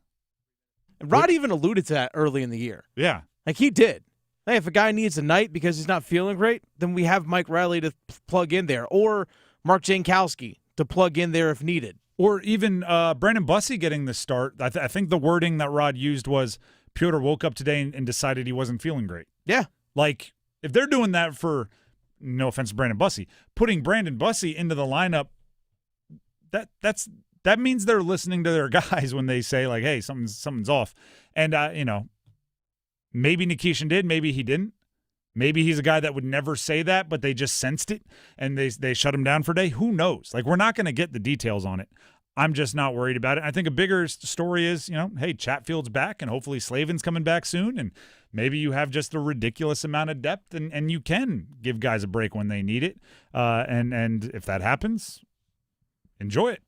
Our guy Mike on our YouTube live chat was wondering as well that Joel Nystrom is a rookie and played in that game where Nikishin was scratched.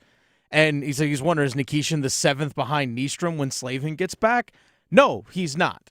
Nikishin's not the 7th guy when Slavin gets back behind Nystrom. That's not the case. Nystrom has also played in less games and less heavy minutes than Nikishin has this season. Nystrom is intriguing enough that if you err on the side of giving guys breaks so you can get Nystrom more run, I'm fine with it as the 7th defenseman. But he is not the 6th defenseman. No. At least not the way I look at it. And again, Rod and those guys have forgotten more hockey than I'll ever know. So maybe I'm misreading the situation. But to me, even if there was like a sickness or something that we just don't know about it. Like, I don't panic until things happen more than once, right? Let me see it be a habit before we get all bent out of shape. By the way, they don't play till Wednesday, so they have a little bit of a break here before they host the Rangers. You can hear that game right here on 99.9 The Fan, by the way, and the 99.9 The Fan app, which you should all download if you haven't done so already, and register, and there's giveaways, and check out the YouTube and everything else. 99.9 The Fan at the Google Play and App Store, depending on what type of phone you have. And as always, I will ask the personal favor of hitting that little 5-star rating and review. We'd greatly appreciate it. Tonight, there is Monday Night Football. It is not on 99.9 The Fan. It's on our sister station, Mix 101.5, for Panthers, Niners. Panthers might be leading the division by this time tomorrow. They got to get the win, though. We have Overdrive coming up next. Couple of conversations about the Panthers to make sure you're ready and prepared for the biggest game the Panthers have played, for my money, since 2017. It's that important. Can Bryce Young and Dave Canales pull it off? We'll talk about it tomorrow for sure, whether they can or can't. See you tomorrow, everybody. Finally. Yes, finally. There's an app for 99.9 The Fan. Finally! Listen to your favorite hosts, your teams, and live sports action. Touchdown, Philadelphia!